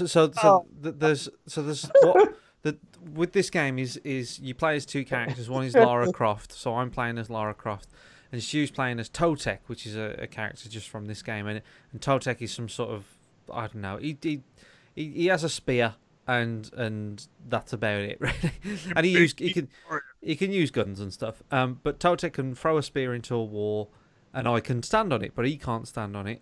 And then Lara Croft has a grapple, and he can hang off the grapple. So one of the bits was we could I had to grapple him off an edge, like abseiling off an edge, and it was like a vertical fire maze, if you will, and he had to like work his way across it, and it took us fucking ages to do it. And I don't think, as tempting it is to be mean to Stu and say that he's shit at video games, he's a bit hard. I probably am. I think it was a bit of jankness is the problem. There was some of it was the camera angle, and as you shimmying across, he kept wanting to go up or down. So there's a bit of that in the game, and I'm just like, oh, so you got to keep him so set. And if you just slightly pressed up or down, he would just fly upwards and straight into the flames. I was like, no. What the other things the other funny moments that I've had during this game is that sometimes this game will just send you on a run where you've just got to go. You know what I mean? Like there's things blowing up behind you or falling down.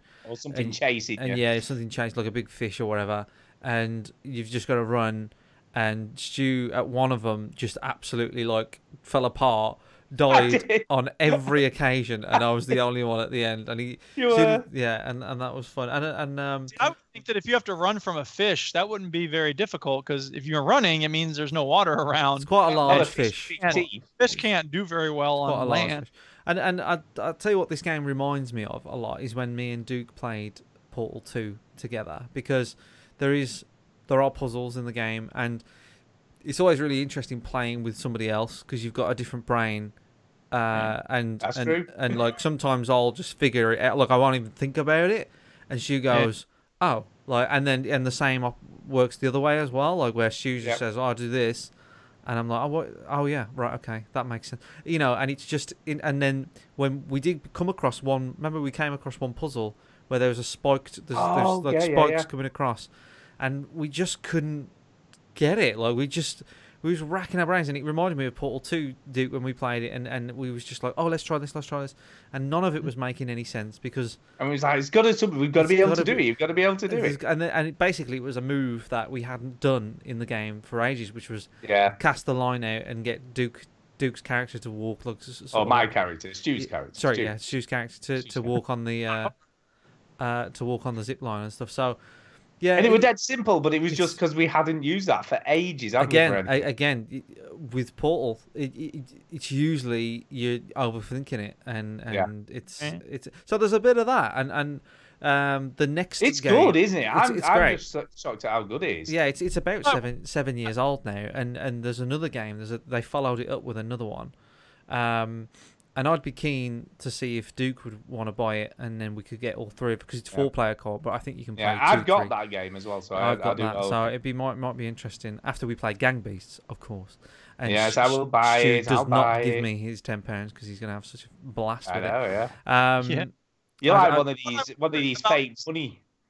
I wonder about this kind of game. Like, if I wonder what would happen. I wonder if there'd be any noticeable difference if twins played a game like this, because I wonder if they'd be able to think more in sync with each other, or if they would stumble across on the same puzzles, or they would just because obviously people are different, and me and Stu are very different, and me and Duke are very different, and so on, and so you think differently. Right. So hey, if anybody out there's twins, play Lara Croft and the Guardian of Light. If you got twins, if you're a twin. Set up a YouTube channel and just play co-op games. There you go. But yeah, they might get stumbled at the same puzzle. Who knows? But it's good. I'm really enjoying it, Stu. I don't know about you, but it is good. Yeah, no, I think it's probably the best co-op game I've played with someone since Portal. Yeah, really. Yeah, absolutely. So the way that we've been doing it on the streams is I've been live streaming a playthrough, and those get published. So the whole playthrough is viewable. When we finish with it, I'm just going to do some highlights. So that's how I'm doing things now on the YouTube channel. I've sort of figured out a bit of a formula that works for me. Is instead of before, what I should have done with Skyrim is stream the whole thing and publish the whole thing, but then just picked out a very few amount of like sort of bits that I thought were good. But no, yeah, like so I'm gonna everything that we stream will be live on YouTube, public, and then any funny bits will be chopped down into a video. So. I'm going to break down our probably about 6 hours or something in total when we finish it, Stu, into maybe like a 10-15 minute reel of like here's the bits where I shout at you, I must admit, it's weird watching because the person on this stream is playing it on their own. Yeah, so to the game's credit, I think, is it works co-op and it works alone. I didn't even know you could play it on your own. Yeah, It feels yeah. like it's just, I thought there'd be an AI character with you. No, so yeah, you can play it alone. So that's why I think we could play it 3-player, the next one, and see how we get on. Yeah. Sure. There we go. Yeah, after Gang Beasts, of course. Gang Beasts. Gang Beasts. Right, I think that's it for sort of what we've been playing, I guess. I think that's everything done. So it's time for some Chini's news. Putting news first. Let's start with a game that we haven't mentioned too much. PlayerUnknown's Battlegrounds has made $100 million in 13 weeks. Frick me, that's a lot of wonga. That's more than $1 million a week. So yeah, it launched in the 23rd of March, and Bluehole, which I always want to pronounce Butthole, has made $100 million and sold 4 million copies. Its player base has an interesting spread globally, within 24% of its audience in the US, 19% in China, would you believe, 6% in Germany, 6% in Russia, 5.5% in South Korea, 4.3% in Japan, and only 4% in good old Britannia. I find that really shocking. I'd have thought it would have been quite a big player base in the UK. Well, Russia would be larger because they were a huge part of DayZ, for instance. The Chinese bloody love it. But anyway, PlayerUnknown's Battlegrounds will launch later this year on the Xbox One, which I was thinking about that because it's an interesting race to the finish line. I think they're going to have to work really hard to get it done. What I think is interesting is on the PC, a lot of people knock their graphics down. So that they can see people in shrubbery and stuff. And the good thing about it going on consoles is that everybody shares the same graphics. You know, like everybody, you can't knock them down. You can't take away like the shrubbery or the bushes or whatever. I know Rust did something so that you couldn't. I mean, they had people turning up their gamma, for instance. You could see at night. Yeah. And then they had to nerf that and do things to try to get around people using graphics tweaks to get an advantage in the game. Yeah. So there's a lot of that in Battlegrounds, and that's frustrating to me because he loves hiding in bushes, people. I bought this PC. I want to play it so it looks nice and everything, and it runs fine. And then some prick who's just like, "Oh, I'm just gonna knock all the graphics down." It just shoots me from miles away, and I'm sure it's happened already, but I don't know. It doesn't really bother me that much.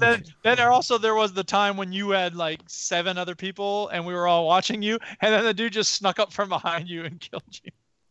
Yep. That was pretty fun. That happens.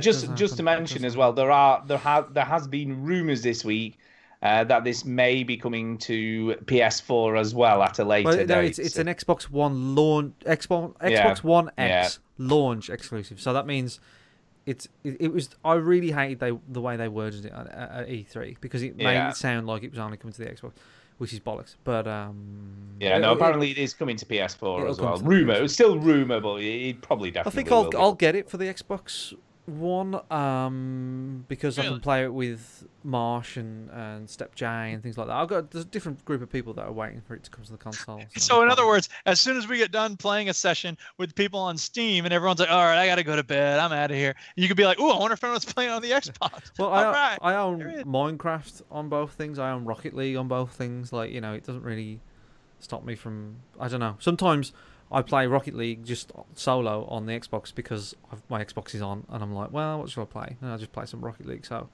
I can't be bothered to start it up. I don't know. I'm lazy. Other news. Let's have a read. PS4 is like a 5-year-old PC, apparently. It's probably because it kind of is, isn't it, really? Leapfrog, man. It's that whole thing of like, you got to keep getting better stuff. You got to keep getting better stuff. So the director of A Way Out, or also the game Brothers: A Tale of Two Sons, the chap who's quite outspoken. I think the game's called Bobby and Freddy Find an Exit. Yeah, This Way In. Joseph Fares, the lead of A Way Out developer Hazelight, is known for being passionate and direct. and yeah, he basically said that you want the honest truth. This machine is not as strong as you think. He said He said of the PS4 running the demo, this is like a 5-year-old PC. If consoles were powerful as PCs are today, you would see all different games. Most of the work developers put out there is to make them work on consoles. So what do we think about that? So he's basically saying that if consoles didn't exist, the games would be different because consoles are holding them back. I think that's been no secret. I don't think that's been a big secret. I think it's a bit of a harsh way to put it, but you've got to set the bar somewhere for every 5 years. I feel like it's sort of good to set the bar, and that's what consoles do.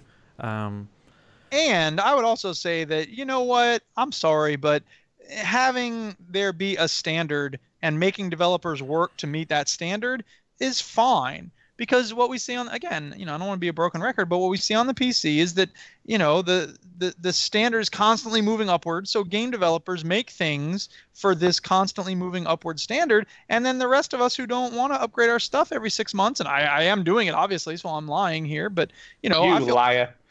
But I feel bad for people who can't afford to do it because they don't get to play all the cool different games that are on the PC because their machines eventually won't run it. Whereas you buy a PS4, it's future-proof for at least 5 years, which is good. That's as it should be. Yeah, I mean, which is me to an extent now, because there was some concern that Nier Automata would not work well on my PC, but luckily it is doing. And the choke point seems to be on my PC now. Seems to be my CPU rather than my GPU. So when I do, yeah, go on. Well, I was going to say, I think that there's a lot of ways for people to be creative, right? So you could be a good writer and then be really bad at writing haiku. But I think people who can write good haiku are good at adapting their words for a very small space. And so making a game run well on a console and making it look good on a console is an art in and of itself. So I don't think it's good for developers to only think, well, we've got to constantly make our games better and faster and bigger and more explosive. I think they ought to be able to say, you know what? We have a way to make a game bigger and more explosive, even though we're working within this constrained method. Oh, yeah. I mean, for sure. I mean, if you look at, in every console generation, what was a launch game on the PS2 or the PS1 to what they were putting out towards the end of those console cycles are sort of poles apart, aren't they? Once they got the measure in the machine and worked out how to get, the most optimization and squeeze all the power out that was available, they were making, really impressive games. Towards the end of the PS2's existence especially, there's some of the stuff that was coming out towards the end, like the God of War games and things, the ones towards the end were poles apart from the stuff that was at launch. So that's how they learn, don't they? They learn how to optimize the games the best with the hardware they've got available. And I'll also say I think that benefits PC users at some points because it means that they allow for certain kinds of optimization and they have to think creatively to get it onto the console. That's going to benefit PC users too. Yeah, especially the ones who can't afford to upgrade or run the most amazing PC at the time, you know what I mean? So they can potentially still play those games. And that's what it's. We don't play platforms, we play games. That's what it's all about, isn't it? I play the PC platform. You play the PC platform. Ginny, what else is there? There's some GTA stuff. Open 4, is it? Is that it? Yeah. Is a modding tool. Not an official modding tool. There's controversy about this week, huh? Yeah, so Take-Two sent them a cease and desist and went, fuck this shit, you're done. And everybody's hating Rockstar at the moment because of it, because there's a big mod scene for GTA 4 and GTA 5. But Rockstar have said to Take-Two, don't do it because you're damaging the product, because people love modding the game and they love modding the game because they love the game. So they kind of we need them to exist. It's kind of like an Agent Smith situation. I've got to say, in the Matrix 3, it shows you how much power Rockstar have, doesn't it? Yeah, really? because they make Take-Two a lot of money. Are you? Yeah. Stop it. So Anyway, okay, really sorry, Mr. Rockstar. yeah, We'll whatever. stop I'm it sorry, now. sorry. Or we'll go to EA. Because any publisher would take GTA and let them do For whatever sure. they want. In a heartbeat, man. Yeah. But anyway, it's and I think that the reason behind it was to stop the online being hacked, and they said that they're going to let open for carry on, but they're going to still trying to attempt to crack down on hackers that are affecting the online game. And ultimately, I mean, really, the reason why they care is because they make so much money from GTA Online. So, you know, it's about money at the end of the day. But Rockstar, it just shows, yeah, you're right, it just shows that Rockstar just come in and went, stop that shit, because people are going to start to hate us. I think it's fair enough if people are modding stuff with aimbots or whatever to help them in the multiplayer. You know, that's fair enough. But if it's only affecting single player, then it doesn't matter, does it?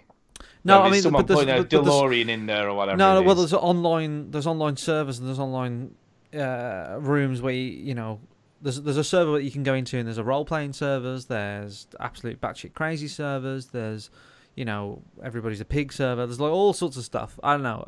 It's a weird place to be. But yeah, and people like that stuff. People want to. Oh, they're into it. Yeah. They're into it. So I don't know. It's just interesting. It is. Isn't It is. Isn't It is it? very Is very it? interesting. Yes. What else?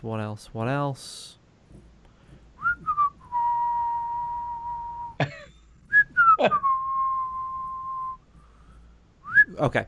Sorry. Middle Earth game. Shadow of shit. Shadow of World War 2. That one. There you go. That's the one. Can we just pause for a second? Middle Earth Shadow of War is a bad name for this sequel. Okay. It's a dumb name. It's a dumb name. Mordor 2 would have been fine. Whatever. They can't call it that 'cause it's not in Mordor anymore. Whatever. I don't care. Monolith Productions developers Middle Earth of Shadow of War have made an extremely interesting design decision, which basically comes down to you cannot retry missions after you fail. So you have to live with the consequences. So you can't go back. This doesn't really sound like massive news to me. You do this in Fallout 3, 4, Skyrim. I don't know. Some missions you can't redo. Bat. What happened? What? I don't know. It just seems like a dumb news piece. What happened there? Who cares about this? I don't know why you put this in. I don't know. I don't know. It's. I'm guessing if you play it again, you can do it again. It depends. It depends on how many of the missions are like that, because there are some missions like that in Skyrim or Fallout, but most of them, I don't know. I guess I don't know. I'm thinking of like save the game and then restart it if you fail. And Well, I yeah, guess yeah. Well, I bet you can't do that either. No, it'll do an autosave as soon as you fail.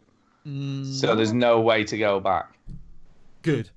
I don't know. It's like Yeah. life. So you're fucked. You're fucked, man. If Unless you're fucked, it's you're a fucked. game, man. Yeah. You live with the consequences, and that shit's gone down, and there's no way. Consequences. It's like real life, baby. Not my real life. Like real fucking life. Anyway, so overrated superhero Spider-Man. Might be Spider-Man. Sony's biggest chance. So Sean Layden says that Spider-Man is their biggest chance to broaden the pie that is the customer base. The PS4 sold 60 million units so far. Sony Sean Layden thinks that the console exclusive Spider-Man will significantly push them towards the 100 million units mark. That is a lot of pressure on a game. It's a lot of old bollocks, if you ask It's me. a lot of old bollocks. Yeah, that ain't That's gonna... what that is, right? I That- do believe the It's a big PlayStation wrinkly 4. scrotum. I think the PlayStation 4 could get there, with some good decisions, great game. But you need Horizons. You know what I mean? You don't want Spider-Mans. You want Horizons. But I don't know. Well, I think he's thinking, Spider-Man has a broader appeal. Everyone loves Spidey. I guess so. Everyone loves a Spidey, man. But no, I don't think that's the reason he'll get to 100 million units. Maybe 70, but not 100. I don't know. But I think the PS4 will get to 100 eventually. I do. It's doing okay. I mean, let me just go to his quotes, because this is completely nonsensical. It makes no sense at all. Here we go. Well, like I tell my sales guys, the first 60 million is the easy 60 million. Yeah. To get to 100 million, which is actually only another 50 million, not 60 million. So, you know what I mean? What's he going on about there? It's about how do we grow the pie?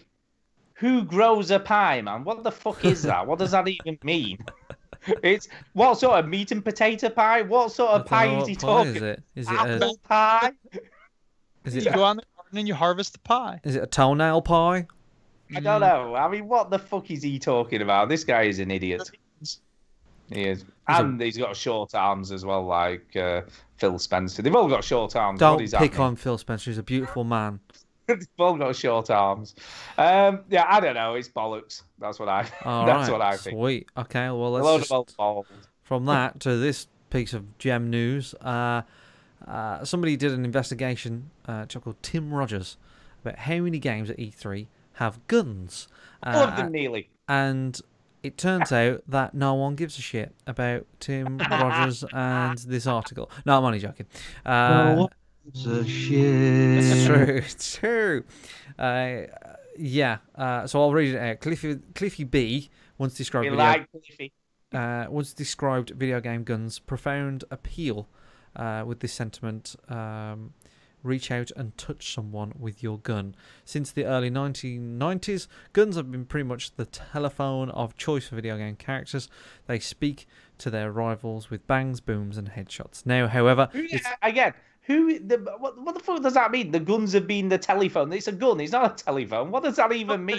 Look, because Cliffy B said people use guns to reach out and touch someone, that was the motto of the telephone company. I see. now, however, it's 2017. Game characters don't shoot each other. They also steal cars, slit throats, climb walls. I figured the yearly once around of the media carousel some game industry insiders call Electronic 3 was the perfect opportunity to check back in what video game characters are doing with their lives. As you can see from the video above, there's a video, no one cares. My scientific experiment proceeded thusly. I prowled the E3 show floor, picked 25 games displayed at random and assessed them with my eyes. I counted the games with guns and counted the games. Very scientific. Very scientific. So what was the conclusion? Because this doesn't come to the conclusion. It does. It does. He has a conclusion right in the last paragraph. A very vague okay. one. He says there are countless millions of games I did not analyze. Oh, that's going to be a valid conclusion. His experiment was good. He said all of them do. Almost all of them. All of them do. And I said that without even reading the article. All of them do. Even the Mario game with the very helpful. This has really helped me to understand the world of gaming better. This is yeah. I tell you what.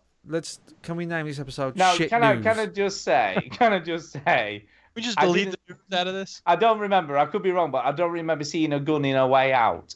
From the trailer and gameplay I've seen of that. So maybe there isn't one in that. Maybe we get away with it. Freddie McFaces and Johnny McBumbums. It's called Big Time Escape Time. Exit Signs. It's not the game. It's not the name of the game. I mean, it's just. I mean, I think this is this a parody? A parody article? No, I think he's actually taking himself seriously. Because he's saying it's a scientific. It's not very scientific at all. Yeah. Stu, the week after E3, there is no news.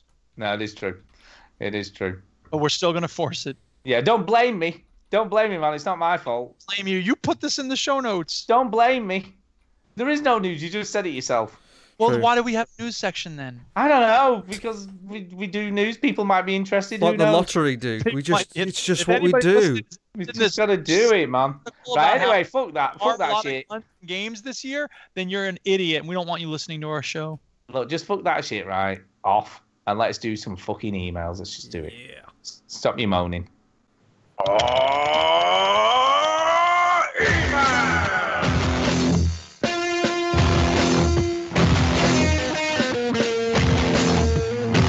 I will never stop my. Whoa, that ruled.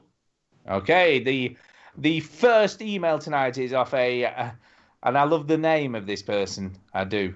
Is off an emailer called Strutmeister. Nice. Oh, all right. Strutmeister, zippity bow. Yeah, no speak pipes, by the way. We haven't got any this week. I know. Anyway, here we go. He says, "You guys are superb." What? What up? That I like that. It's a good start to an email, isn't it? Pretty good It start. is. Hopefully, it doesn't way downhill from there. How much It doesn't. money? It's all good. It's all How much good. money does he want? I don't know. The only chance I get to listen to you is on the podcast. Oh, sorry, to you is on the podcast. The only chance I get to listen to you is on the podcast. I Why know are you what having trouble parsing this sentence? The only I time don't know because I'm trying to work it out. Anyway, As whilst- opposed to listening live, you can't listen live. Okay. Whilst at the gym, and everyone there thinks I'm a nutter. Run Because- faster. I know, yeah, because I keep laughing out loud whilst running and pushing weights. Well, don't drop them on your feet or anything. You know what I'm saying? You know Just what be bothered careful. me when I Foot strength. had a Yeah. gym I had a gym subscription for a year, but I only went 4 times. You know what bothered me about it? When Yeah, I you look went, sort of person who has a gym I subscription. no, I did. I lost a stone and went, well, that's that done. What, from going 4 times? Fuck me, what were No, you no. doing? I went from Game? What's a game? I went from July to November, and I lost a stone. And there's not a lot to me anyway, so I did pretty well. But anyway, people not wiping stuff, like, so Strutmeister, if you're somewhere, right, and people sitting on a thing and they don't wipe it, go up to that Oh, person. yeah, sweaty patch. Go up to that person and tell him you're a fucking prick and I hate you and I'm going to Let's kill do your that. car. Fuck Yeah. you. Punch him in the face as well. 2 for months the measure. ago, I didn't know what the word dumbbell meant. This place is great. Well, no, what you should do, right? You know when you're training a dog not to, like, shit in the house? Mm-hmm. Or piss in the house, you know, and I've never done this because I've never owned a dog, but, you know, mother-in-law, you know, maybe did at some point when they're like, you rub the nose in it, don't you? So they go, pooh, I don't doing that again because I'll get my nose rubbed in Yeah. that. You know, Maybe that they part, like you know. getting their nose rubbed in their own butt sweat. Yeah, what you should do is grab the other, you know, the other bodybuilder and rub his nose in the Yeah, butt sweat. yeah. Do that with massive men. Yeah, they'll go That's what down you should well. Definitely do. Harder. Go past the max. Reach over the top. Master your ass. That's what you should definitely do. Okay, should we read on? There is more. It says, anyway, my question to all of you, apologies for being asked before, but have only recently found your podcast. Oh, well, that's very kind of you. We like new listeners. Run. But what was the first game you played when you knew you were a gamer? So not necessarily the first game you played, but the first game you played where you knew you were a gamer. PUBG. Really, that recently? PUBG. PUBG. Serious answer. So, see, when you that first game, not you know, it might be the first game you finished or the first game that really clicked with you, and you thought, "Fuck me, this, I want to do more of this sort of stuff." And the easy answer for me would be like a Street Fighter or a Mario World, because I remember being obsessed with those. But the one that I always springs to mind to me is Mortal Kombat 2, because I remember playing that and drawing it. That was the first game I used to draw, and I used to go to school, draw it, and I made like this comic book, and it basically looked like Mortal Kombat. And I was just obsessed with the way it looked, and yeah.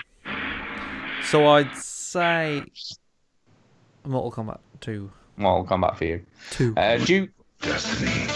Pool of Radiance, the classic SSR gold box role-playing games.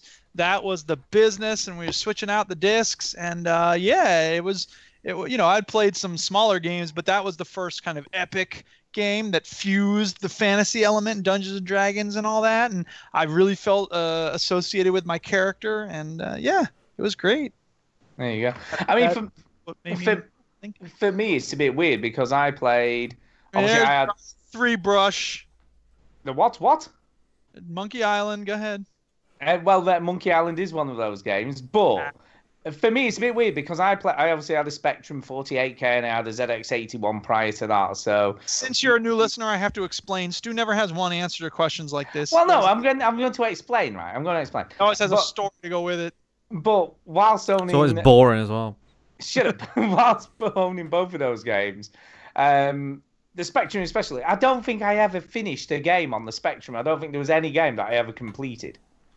I can't think of a single one. And that was because you used to spend all that time loading it on a Saturday afternoon or whenever you were playing. Then you play for 5 minutes and like bored now. I want to play something else. So you load I up didn't another have that game. experience. I would play Pool of Radiance all day. Well, I didn't, and you know, my mates who were there was like, "I'll put something else on." So you just put something else on. So you never ever finish. Annoying ADD friends. Yeah, so you never play. Yeah, we had no attention, man. We were the early version of the YouTube generation. I'm telling you. But yeah, we had no patience. It was like another game, play something else. But anyway, it wasn't until I got access to a Commodore Amiga, you know, that I started to actually complete games. Sorry, Stu, you've still not said anything about what game. I have had time. I know. For the listeners, let me get to it. For the listeners, the game footage. I was about to get to it when you interrupted. For the listeners, I have put the videos of Mortal Kombat 2 and whatever shit Duke just said, right, on Why We're Gamers Now. And I've had time to swap the scenes and everything, and he's still not telling me what the game Well, anyway. Hasn't shown up. Ginny's not really that bored yet. But anyway, and I've said anyway about 15 times because you keep interrupting. But the two games that changed it for me were Another World. Yeah. Because it was very cinematic, very story driven, really cool. Had like the first game I ever saw with what I'd consider proper cutscenes. You know, and cinematic, and obviously Monkey Island was the other game that I finished, and I suddenly had that feeling of actually completing something. Yes. And I think that changed it for me. That made me the gamer I am today, I guess. So there you go. So, yeah. I also anyway, loved Another World. What was it called in America? Another World? Was it Out of This World? Yeah, Out of This World. It was called Another Way Out. Yeah. Yeah, Way Out. So he continues, I truly am a veteran, so mine was Attic Attack on the Spectrum 16K. Gosh. I missed those. I never liked Attic Attack. I thought it was wank. I'm so sorry, Strutmeister, but I just hated it. I don't even know this game. I don't know. My brother... I played Attic Attack. My brother loved it. He was like, oh my God, this game. I was like, oh my God, I can't play it. It's fucking shite. But... Well, there you go. Yeah, I played that. I played Saber Wolf. Saber Wolf was on the Spectrum. This game looks shit. Attic Attack. Oh, it's great, man. What's the matter with you? It looks like The Binding of Isaac. Pretty much. That's pretty much where The Binding of Isaac came from. What are you talking about? Oh. He says, anyway, I missed those line-by-line load screens and also a Sunday afternoon entering line after line of basic code, only to press run and watch a proxy bitmap scroll from one side of the screen to the other. Yeah, that's not gaming. That's programming. And I know what you mean, because that was a great feeling when you finally had it all done, but that's not gaming. What you've got to understand, Duke, is with the ZX81, if you wanted to play a game, you had to program it. Yeah. Oh, I remember that. There were no tapes. You couldn't buy it. You just had to program the game. So anyway, at least it taught me some computer basics, though. Yes, I've been there, mate.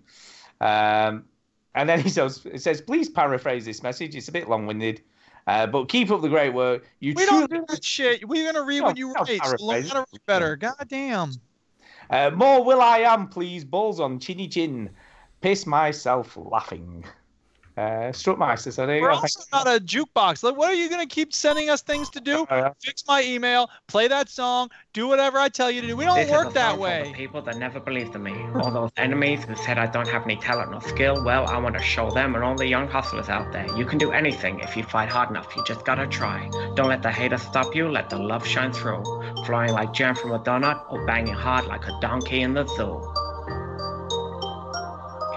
Frying pans, Weetabix, cornflakes and gravy, bankers, tankers, lovers in the Navy, fresher than Jesus, wiser than the Buddha, ride that wave of mystery like a barracuda, reach deep down between your legs, grippy gear stick like a hen lays eggs, it's so hard it never stops, milky, milky Cocoa Pops. This song goes up and down, this beat goes out and in, my meat is on your nose, my balls are on your chin. This song goes up and down, this beat goes out and in, my meat is on your nose, my balls are on your chin. Your chinny chin, your chinny chin, your chinny chin, your chinny chin. This is Will I Am. This song's gonna sell 1 billion copies. Zippity bow. See you later, guys. Oh my God! Can we just go on with it? They're playing that now. I know, yeah. Do you know what though? If Will.i.am never sends in another email or another speech, He ends on a high. He ends on a high. I'll be happy. It doesn't matter. Doesn't matter. So good. Right. Okay. I'll leave the Rocket League giveaway till last because that's just for that. Yeah. But we had this week what I would say is quite possibly one of the best emails we have ever had to the show. Okay. Oh my goodness. Ever. And it's partly down to me. Yes. It's partly my fault. Because I was off work on Thursday and I thought, I'll just do the podcast this morning and get it out of the way and I don't have to think about it for the rest of the day. So I did it fairly. It was about 7:30 in the morning, so it was fairly early when I published this week's podcast. So for people that don't know why this is a problem, why don't you explain? Well, I'll explain it. I'll explain it. So we do the show on a Sunday night. We do it live, and then for reasons why I won't go into, Stu publishes it on a Thursday, and we've gone back and forth. Me and Duke just push it out. Stu's like, no, everybody expects it, and all that. And to be honest, me and Duke have just given up on life and just gone, whatever. Who gives a fuck? No one cares. Go, Stu. Go. Stu needs to listen to each hour of the program 5 times before it goes out. So anyway, this is the title of this email is "What the fuck." Okay, so that gives you a clue. So this is the email. Hi guys. Hi. Picture the scene. There I am, sitting down to eat my morning bowl of Lucky Charms, when a notification pops up on my phone. Oh, I think to myself, a new episode of Veteran Gamers is downloaded, ready for my delectation. Wow, you have a notification when the new show shows up? Ugh. Oh, yeah. I finish my cereal and head off to work. On arrival, my customer looks surprised and asks, "Hi, Pilch, why are you here today?" "I've worked here on a Friday for 5 years," I reply. "Yeah, but it's Thursday," she says. "It can't be," I tell myself. "I'm listening to the Veteran Gamers." Sure enough, it was a Thursday. What the fuck are you doing, Fowler? Stop fucking us about. Record Sunday, release late Thursday, end of. You seem to care diddly squat for your loyal listeners, and I, for one, I'm sick and tired of your attitude. Shape up or ship out. Cheers, Pilch. Oh, what is what, but they don't know what is what. They just strut. What the fuck? So because he downloaded, he thought it was a Friday morning and set off to work when he didn't need to go. Mm-hmm. It's brilliant. That's intense, man. I didn't think we had the power to change people's conceptions of time. We have power to change people. I know. That was brilliant. I love that. Stu, think how much fun it would be if we just started releasing it on any day we want. No, yeah, random days. You would go to work on a Sunday, like what the Oh my god, it's brilliant. Anyway, we have got another email from Procrastinator Fabulous, Finley, as always. He sends us one every week. Finley. Anyway, he says this, "Sup bros." You may have noticed he's absent from the chat tonight. He's usually there, but he says, "I'm not joining in this Sunday, as I'm on a field craft introductory course in Swinnerton training camp. So this gave me the idea of doing a military type quiz for this week." Sounds so like a here cult. we go. I think you're in a cult. I know it does. It does sound like a cult, doesn't it? Anyway, here's your questions, lads. Get ready. Here we go. It's time for the quiz. It's time for the quiz. We play the shitty sound clip when it's time for the quiz. I didn't realise it was. I wasn't expecting that. Oh man. Number one. Oh my god. Number one. Valiant Hearts: The Great War is a game set in World War I with 4 protagonists: a Frenchman, a German, an American, and a Bulgarian. But can you tell me their names? Any ideas? This is bullshit. Last week we had a question about this game that I haven't played. Stu and Chinny have. They have an unfair advantage. I hate it. So, Chinny, any ideas of names of the characters in Valiant? Swab, Bob, Jake, and Rumpelstiltskin. Wow, you got them. One was called Fred. Yes, there was Freddy. Yeah, we'll give you that, Freddy. And then that's about it. That's all I remember. Well, we'll give you a quarter of a point for that. Thank you. You got 1 out of 4. The others were Emil, Carl, and Anna. There you go. Number 2, War Thunder is an amazing military aircraft game. No, it's not. No, it's not. With how many nations? How many nations are in that game? Hell. Why are you asking these shit? These are difficult questions. I've got to say, difficult questions about shit games. I mean, Jesus. Wait, there's one about Bayonetta coming up. Well, there's two coming up that you may know some of the answers to. Are they games that I've actually played? It might be. Like Valiant Hearts. Quit lying. Yeah. So War Thunder. So what are the? How many nations? Look, just guess. Between 1 and 10, you're gonna hit somewhere, aren't you? 20. 20. Between 1 and 10, 20. 20. There's 20 nations at war. Yeah. It's about that war that happened with 20 nations in it. Yeah. But I said pick a number between 1 and 10. Indicates. Yeah, 20 is between 1 and 10. Yeah. Okay. Chinny, and your guess? 4, 5, 6, 7, 8, 10, 11, 12, 13, 14, 20, 15, 16, 17, 18, 19, 21. I'm going to guess 20. Brilliant. Anyway, it's 7. Wait. I want to guess. Too late. 7, he said it. 7. 7. Which is Britain, USA. That's what I was going to say, but you said it was between 1 and 10. Well, it is somewhere between 1 and 10. It's 7. 7 is after 14. Anyway. I'm going to have to get Number that 3. attractive lady from Countdown in on this. Number 3. In the Battlefield 1 campaign, there's a mission named Friends in High Places. Hell, Jesus. Oh, no. Next. About an RAF pilot, Clyde Blackburn. God, he knows some specifics here, doesn't he? He does, doesn't he? It's almost like he's got access to the internet. It is. Who I think is the grandfather. Oh, no, it's from his own knowledge. Who I think is the grandfather of Sergeant Blackburn in Battlefield 3. Well, and he's arrested and awaiting court-martial for what? Sex with a goat. Oh, could be. It's close. It's close. Yes, it could be. That's a really good guess I just made. Well, the pilot is an American guy, and he pretends to be a RAF pilot, doesn't he, or something? Correct, Mondo. Chini has got one right. There you go. Bam. Impersonating another pilot. Because I know you just looked that up on Wikipedia. So. No, I just remembered the plot. Chini never cheats. What are you suggesting? Number four, final question. Yo. What is Tom Clancy's Ghost Recon Wildlands about? Dogging. Sex in open places, which I believe you call dogging. What's it about? What's it about, Duke? What's the story? What's the actual central premise? What have you got to do? What are you trying to achieve? Fuck up drugs. Fuck up the bald guy. Yeah. Dealing drugs. There you go. Duke's got a question right. There you go. Drugs. He said he made it. He said he made that question piss easy. Zippity bow. That's all, folks. I'm off now, so he's gone. So there you go. That's it. Thank you. Quiz. Thank you for that. Thank you. Okay, here we go. Next one is from El Diablo. How many else we got? I'm busy. Got another 2, yeah. We've got another 2, man. Another 2. This one's from someone. Just get them both done. For done. God's sake, if you shut up, I'll read the thing. Shut up. Oh, someone's getting touchy. Oh, yeah.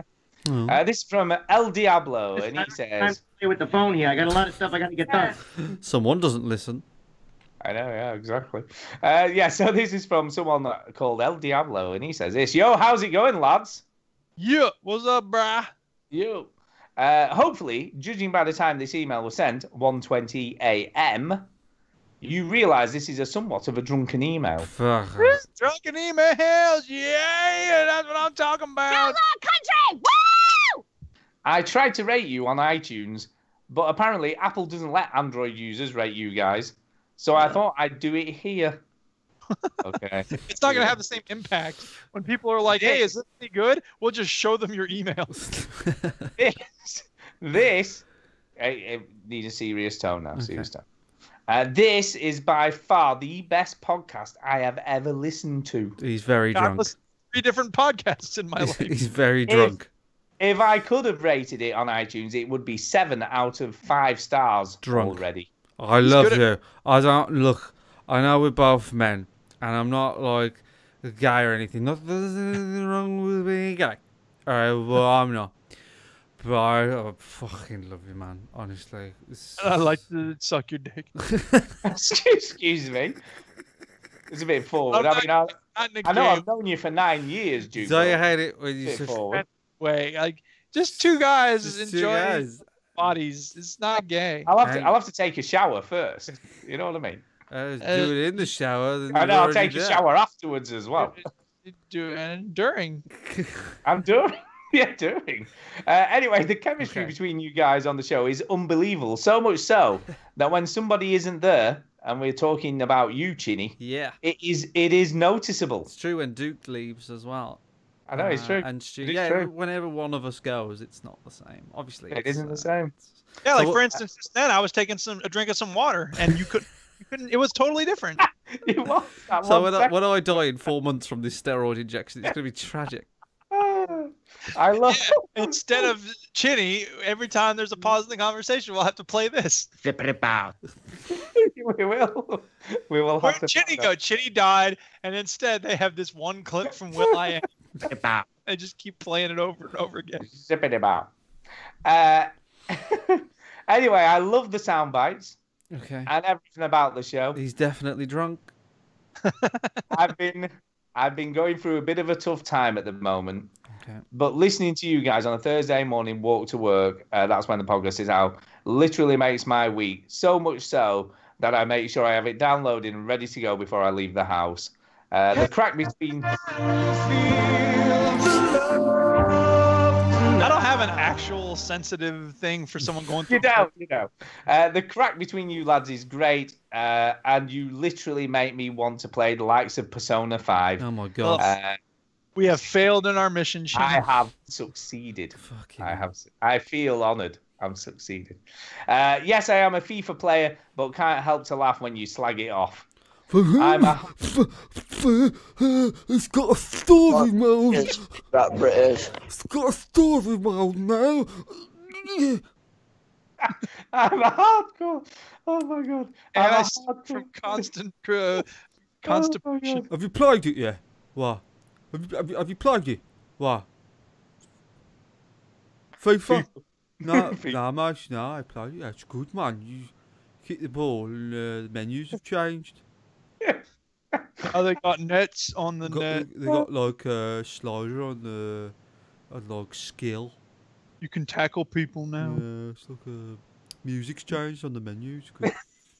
Let me just finish the email, please. Footballer on the cover of the box. I'm a hardcore podcast listener, but you guys are the best I've come across.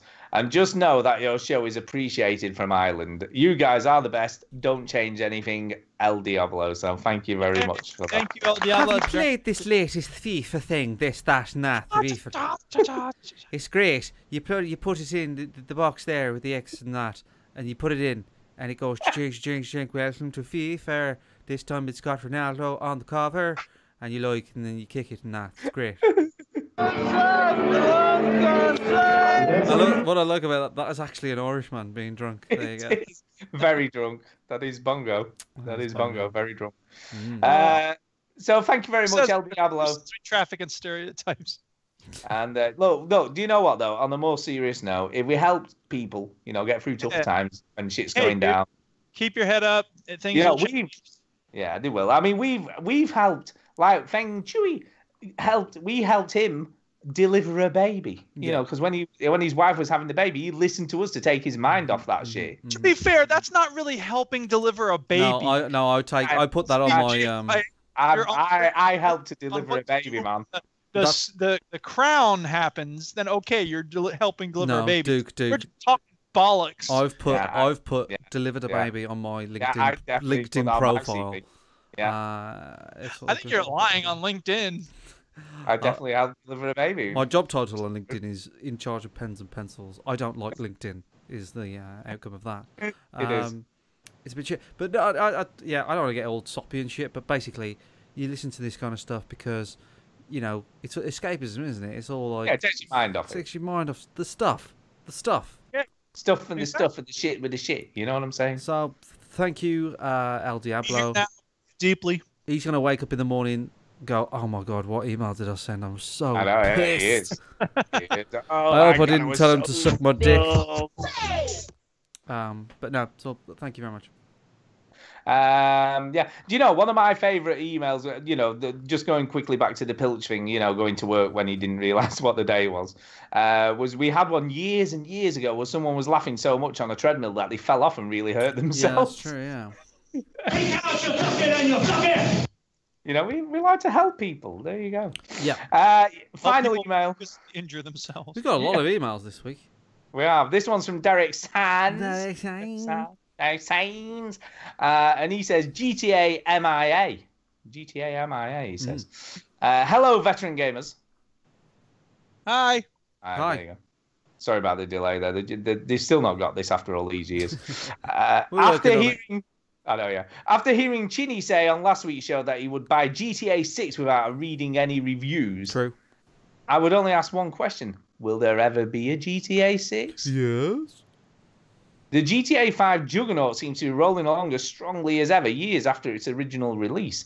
I don't have any figures to hand, but from what I've heard and read, it seems this game will be making more money now than when it was initially released.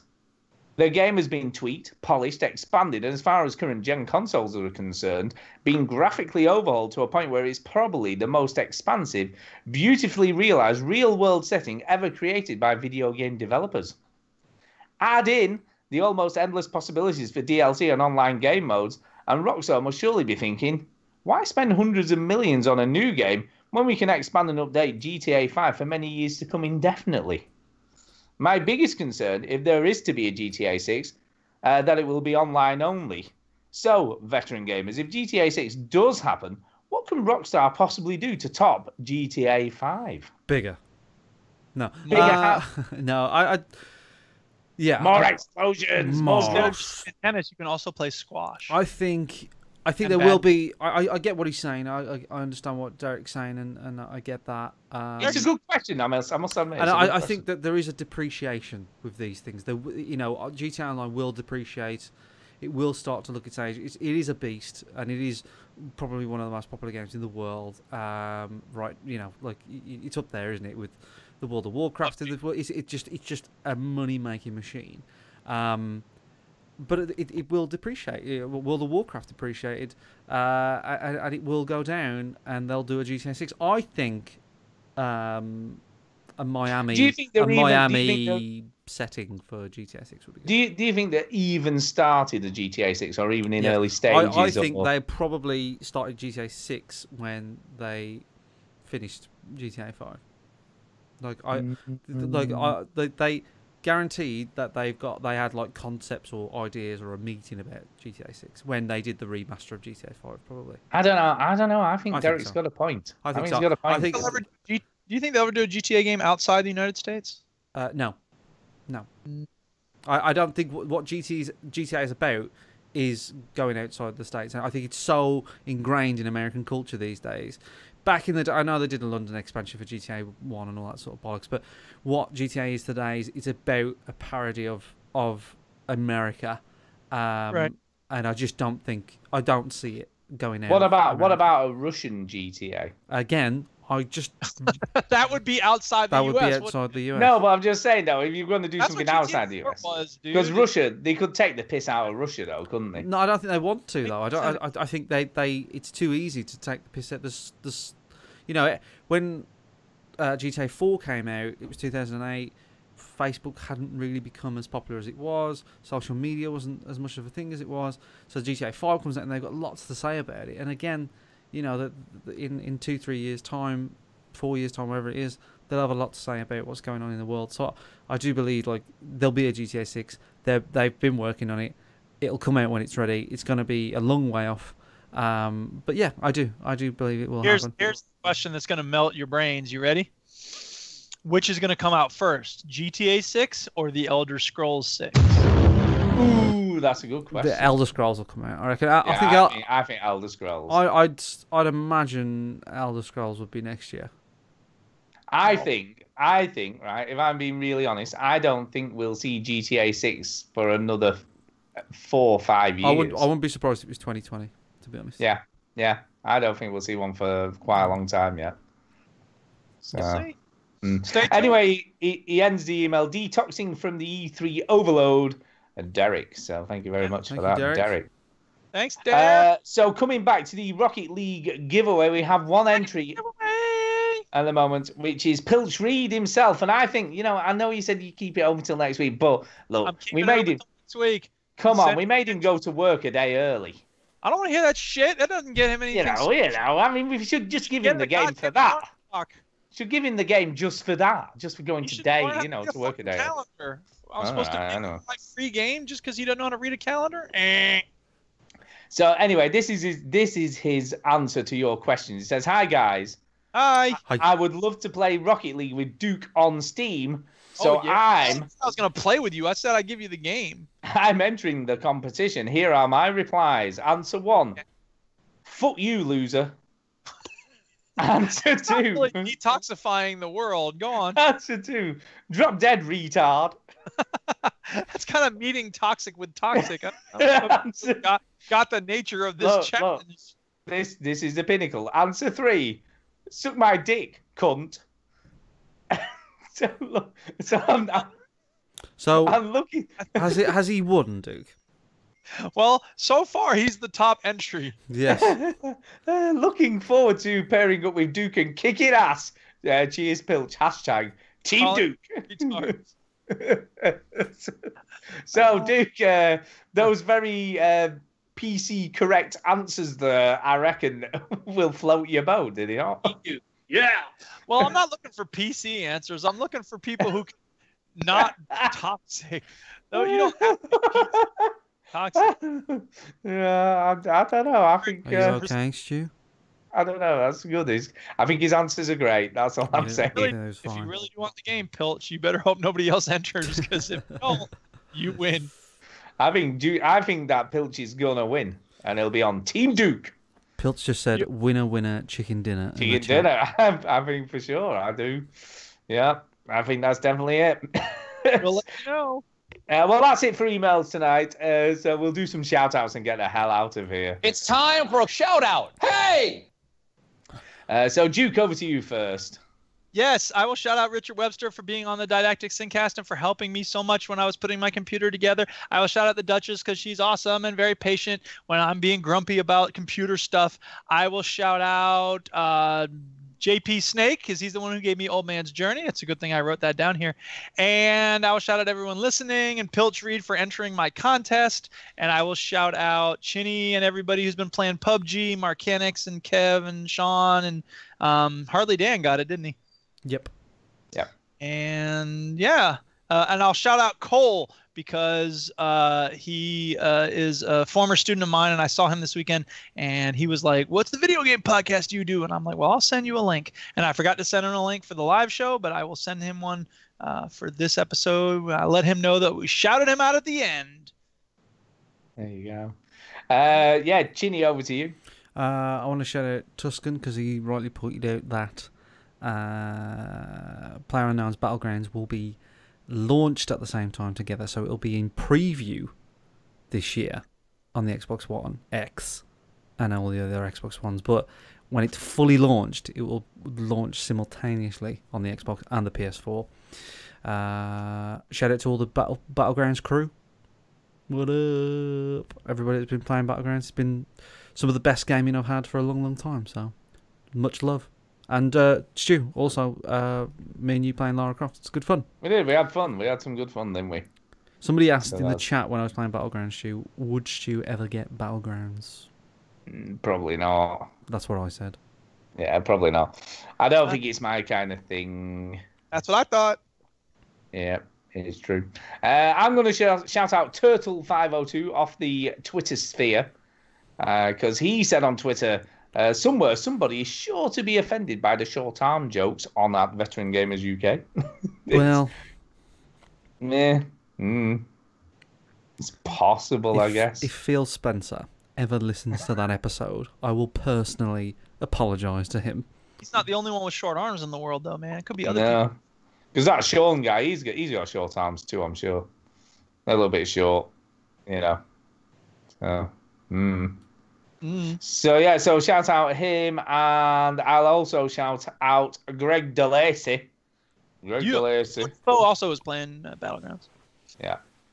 Because I think he kept it real on his recap on E3. I've got to say, I agreed with a lot of what he said. So got some good points to make. I agree with that. Yeah. So shout out to him. And who else can I shout out? I don't know. Shout out to Seth McNichols. He still hasn't gotten in touch. Oh yeah, I was going to shout out Seth for being back on the Boss Wave podcast. So there you go. Yes. So I was back on the Boss Wave. So shout out to Seth McNick from me. So yeah. There you go. And that's it. I think we're done, and I think we need to get the fuck out of here. Let's do it. Thanks for listening, everybody. You are technically correct. The best kind of correct. Why do you always do this? Why do you always not shut up?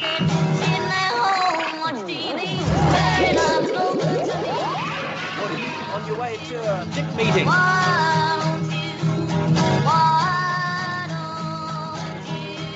My wife. There you go. So, Chinny, quick question for you. Are you not going to buy Hitman off the Steam sale? How much is it? £9. No. You're joking. I thought you'd be definitely up for that. Is that really too much for you? Yeah, man. It's meant to be really, really good. I've got too much to play. I know, yeah, but it's £9. Look, welcome to PCs, man. It's £9. Battlegrounds is like Hitman, except everyone else has guns too. That's true. I don't know. That's true. Come on, £9. I thought it'd be a no-brainer for you. What do you care? What do you care for Boyle? I don't know. It's a bargain, isn't it? You know, Because he wants to feel good about telling you about something. That's right. That's right. You're right. That's what it is. I'll think about it. Sounds like you don't have to. I just think it's a bit of a no-brainer. He's kind of split. He's in between. He's torn. Yeah, and also. Nothing's fine, I'm torn. I'm all out of faith. And also, if you buy that, I can game share it off you. That's now. Yeah. Yeah. Actually, it's gone up. No, wait a minute. I've seen it for £9, but then wait a minute.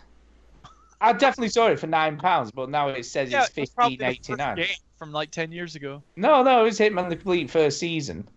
It's $15.89. It is now. I'm sure it was £9. Oh, now it's £23. Wait a minute. Now it's £67. No, it isn't.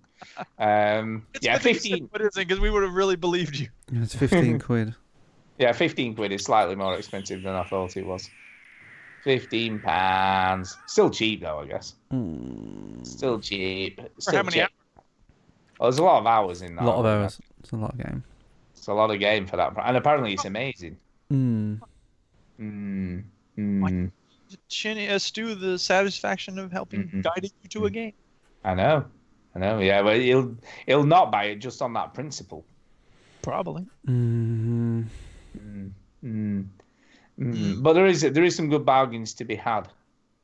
Yeah, there's some good stuff out there. But I look at my wish list and I'm like, you know what? I don't really need any of these. I've got so many games. No, already. I'm the same.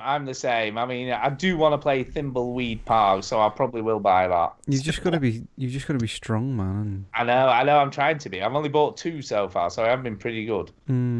I've bought 2 games. By the way, I've just bought Hitman, so. There you go. Welcome to the PC Master Race.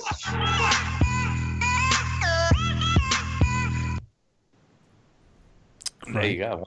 Why not? I think you'll love it as it goes. I look forward to never playing that. I know, yeah, but when you'll get to play it is anyone's guess. The Guest is $1.50. That's crazy. I should totally get that. The Guest? What's that? That is the hidden room game, like the. Yes, of course, yeah. Yeah. Emily is away too. Isn't even reduced, man. Or else I'd have bought that as well. Mount Your Friends is £1. Is it? Seriously, we should definitely get that. Yeah, Mount Your Friends is funny. Yeah, let's get that. Your wish list. You look at it and you're like, "What is?" I don't even remember putting that on my wish list. Yeah, I've got one of those. Can we all buy Mount Your Friends? Yeah, I'm doing it now. Okay. How much is it? £1. It's like £1. No, it's £1.59. You lied. Change my currency. Yeah. Your friend, $1.99. Damn, I'm not made out of $1.99. Yeah, I'm just gonna buy this. Let's just buy this. I bought it. Let's just buy it, man. We could make a video on that. We could definitely buy it. Yeah, purchase. We need to make a video on Mount Your Friends as well as Wait, purchase the gift? No. Go back. No. Purchase. Right, I've done it. I've done it. Right. Okay. Oh, I need to buy that other game down as well. Let's get that as well while I'm at it, and then you can stop whinging Welcome at to me. Steam Purchase Hour. I know, yeah. UBC, but it's just us playing stuff. Let's just do that. So, Gang Beasts, isn't it? I've got to buy. Yeah. It better be fucking good. This, I'm telling you, Chinny. Now. It's fucking great. You've already got a money back guarantee. What more do you want? I know. Yeah, I know it is true. Yes, it is true. GTA 5 is 20 quid. Yeah, I know. I'm not buying that. Fuck. I might buy it. For the PC, you mean? Yeah. Dude. I guess it would have to be. There's no Steam sale on any other platform. Stupid Duke. All right, guys. Well, you have fun buying stuff. Okay. I'm done now. I'm done now. I've got to go to bed. I've got work in the morning. Yeah. Yes. Have a good night. Thanks for listening. Good night. Night. Night. Right. I'm going to go.